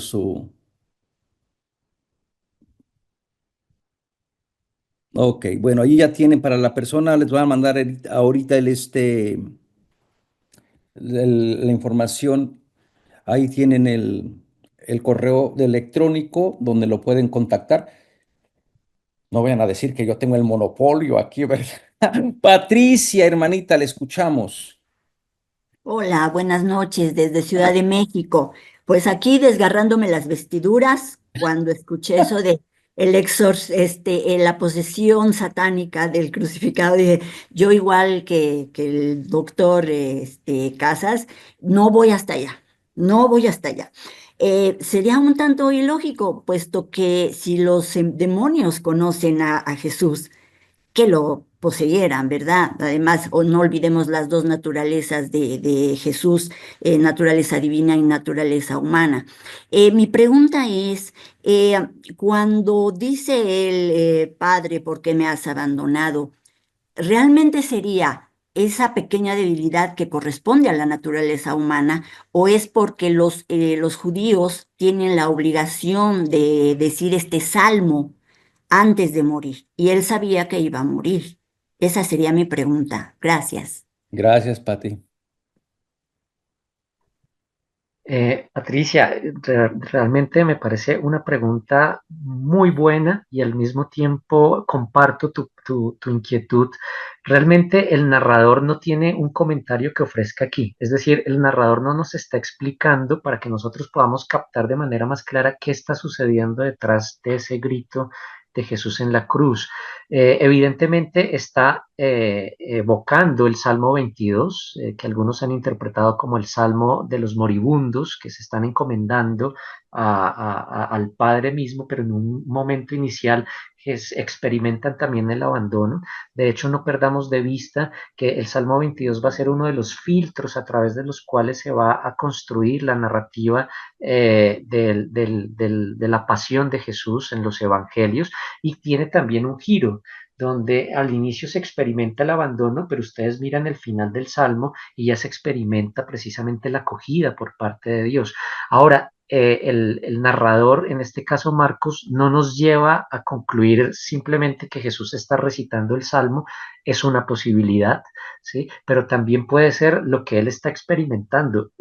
como lo que es en su integridad una realidad de abandono que ya ha sido antecedida por el abandono de sus propios amigos, ¿sí? Hasta el punto de hablar, como les decía, de la interpretación de Joel Marcus, yo tendría que pensar muy bien en los argumentos, pero sí nos encontramos con una realidad absoluta de abandono que de alguna manera une la experiencia de vulnerabilidad de Jesús con la experiencia de vulnerabilidad de los crucificados y crucificadas de la historia. No podemos perder de vista eso, que en él de alguna manera se recapitula las cruces que hay y también la experiencia de abandono de muchos. Hay algunos autores, por ejemplo, que desde la tradición del judaísmo posterior hablan o evocan un motivo que se llama el Tzimtzum, va a ser desarrollado, por ejemplo, en el judaísmo cabalístico del siglo XII, donde se considera que hay un momento en la historia del mundo donde Dios, por su trascendencia y santidad, se aleja de la creación para permitir que el mundo funcione de manera autónoma y que esto genera una sensación de abandono. Por ejemplo, Javier Picasa, en su comentario al Evangelio según Marcos, va a desarrollar esta idea. No sabría si hasta allá podríamos llegar. Creo que es importante frente a expresiones como estas, antes de tener la tentación de explicarlas, contemplarlas en silencio y tratar de meditar también ante el misterio de la misma muerte y del dolor. Cualquier discurso a veces se queda corto, ¿sí? Y queda también el silencio, ¿no? Ya, muchas gracias. Bueno, ahí en los comentarios están también sugiriendo que las preguntas sean concretas y que sean muy, muy precisas para que la gente más pueda participar. Hay una pregunta de Mario que dice, muchas gracias por este tiempo de formación y reflexión. Una consulta. Las primeras comunidades en su reflexión llegaron a tener una clara conciencia del momento en que Jesús estaba en la cruz y la realidad de sufrimiento que ellos vivían por las muertes y la persecución de parte de judíos y romanos.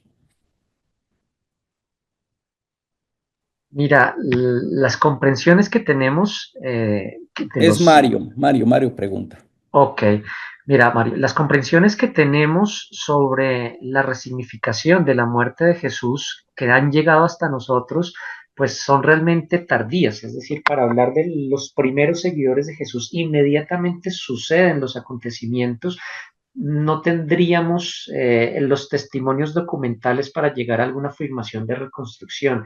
Tal vez lo más cercano a los acontecimientos lo tenemos en Pablo mismo, en lo que él mismo recoge, lo tenemos en las cartas. Ya la interpretación y teología de Marcos es 40 años después del acontecimiento, donde ha habido un proceso y podemos ver aquí también un proceso de procesamiento de trauma. Este es un trabajo que está realizando de manera muy interesante el profesor Santiago Guijarro Porto en la Universidad de Salamanca, reconociendo los relatos de la pasión en Marcos como relatos de procesamiento de trauma colectivo. Y yo quiero insistir con esto, no solo está mirando lo que pasa con Jesús en el año 30, sino también el trauma que están padeciendo los destinatarios de Marcos en el año 70.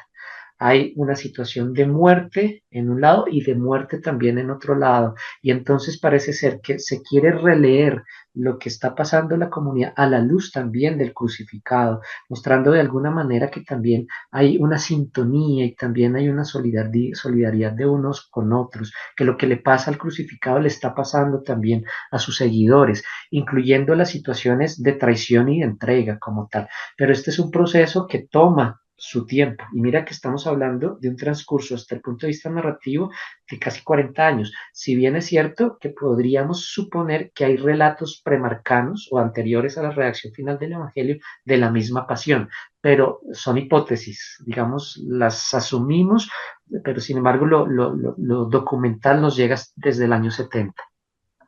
Muchas gracias. Brian Cruz. Sí, la pregunta es con respecto al discipulado que nos has planteado el día anterior, mejor dicho, sí, antes ayer, si no me equivoco, el tema de la cruz, ¿no? Interesante la propuesta de cómo deberíamos entender el tema de la cruz. En ese escenario, la pregunta es, ¿cómo interpretar esta afirmación de Jesús cuando dice, el que quiera seguirme, que se niegue a sí mismo, que tome su cruz y me siga. Esa es mi pregunta. Gracias. Gracias, Brian.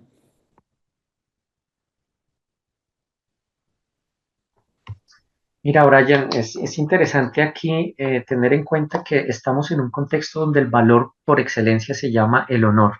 Y el honor tiene que ver con el reconocimiento social que recibe una persona, ya sea por su lugar de procedencia, por su origen de linaje, por las obras que realice a favor de la comunidad. Es decir, el honor se construye a medida que va a pasar o se destruye también por acontecimientos de vergüenza. Es decir, la persona va llenándose y construyendo desde una perspectiva de una cultura patriarcal donde busca ese reconocimiento. Aquí el negarse a sí mismo sería un reverso de esta perspectiva donde los proyectos personales de alguna manera se anteponen a un proyecto que es mucho más grande como el de Jesús, que es el proyecto del reino de Dios.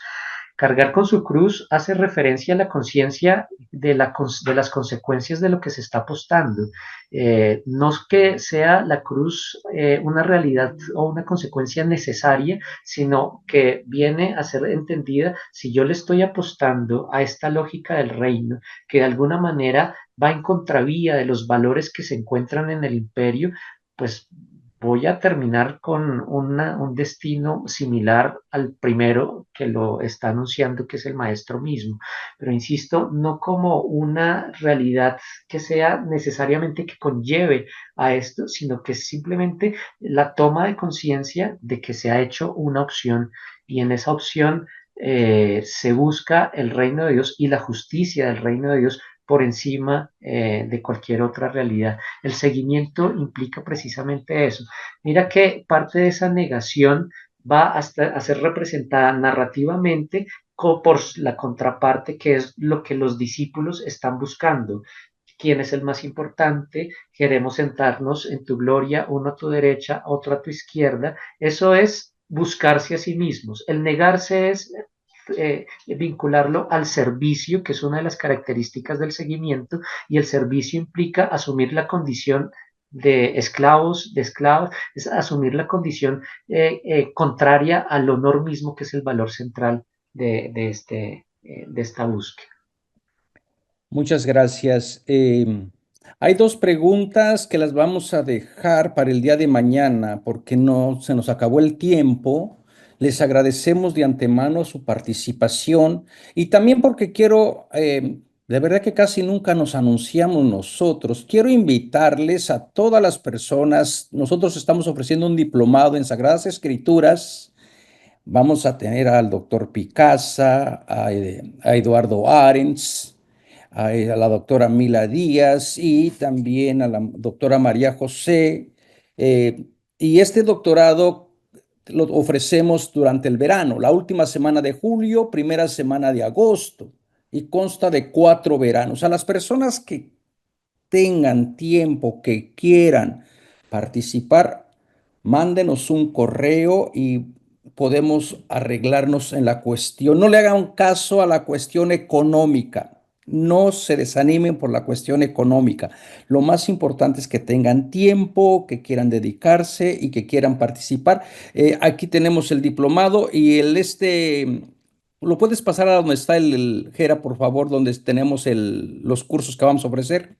No lo hemos actualizado todavía, más abajito. Este, ok, iríamos en el cuarto año. Bájale por favor al cuarto año. En el cuarto año entonces vamos a tener la literatura sapiencial que va a estar dividido en 2 momentos y después vamos a tener las cartas pastorales, ya las vimos, vamos a tener el Evangelio de Juan y por otro lado vamos a tener el Apocalipsis y las cartas de Juan. Si están interesados si realmente va a venir el anticristo o quién es el anticristo, este es el momento. Así que ya lo saben, tenemos ofrecemos este diplomado que está en unión con el Catholic Theological Union y bueno, ahí lo tenemos para la gente que se quiera seguir formando. Mándenos un correo de ahí donde se registraron y nosotros nos ponemos en contacto con ustedes. Muchas gracias, profesor Juan Alberto Casas, por su tiempo, por su clase, por su sabiduría, por su generosidad. Y ha sido un placer compartir mi cumpleaños aquí en el banquete de la sabiduría. Muchas gracias, que Dios les bendiga y nos vemos el día de mañana con el favor de Dios.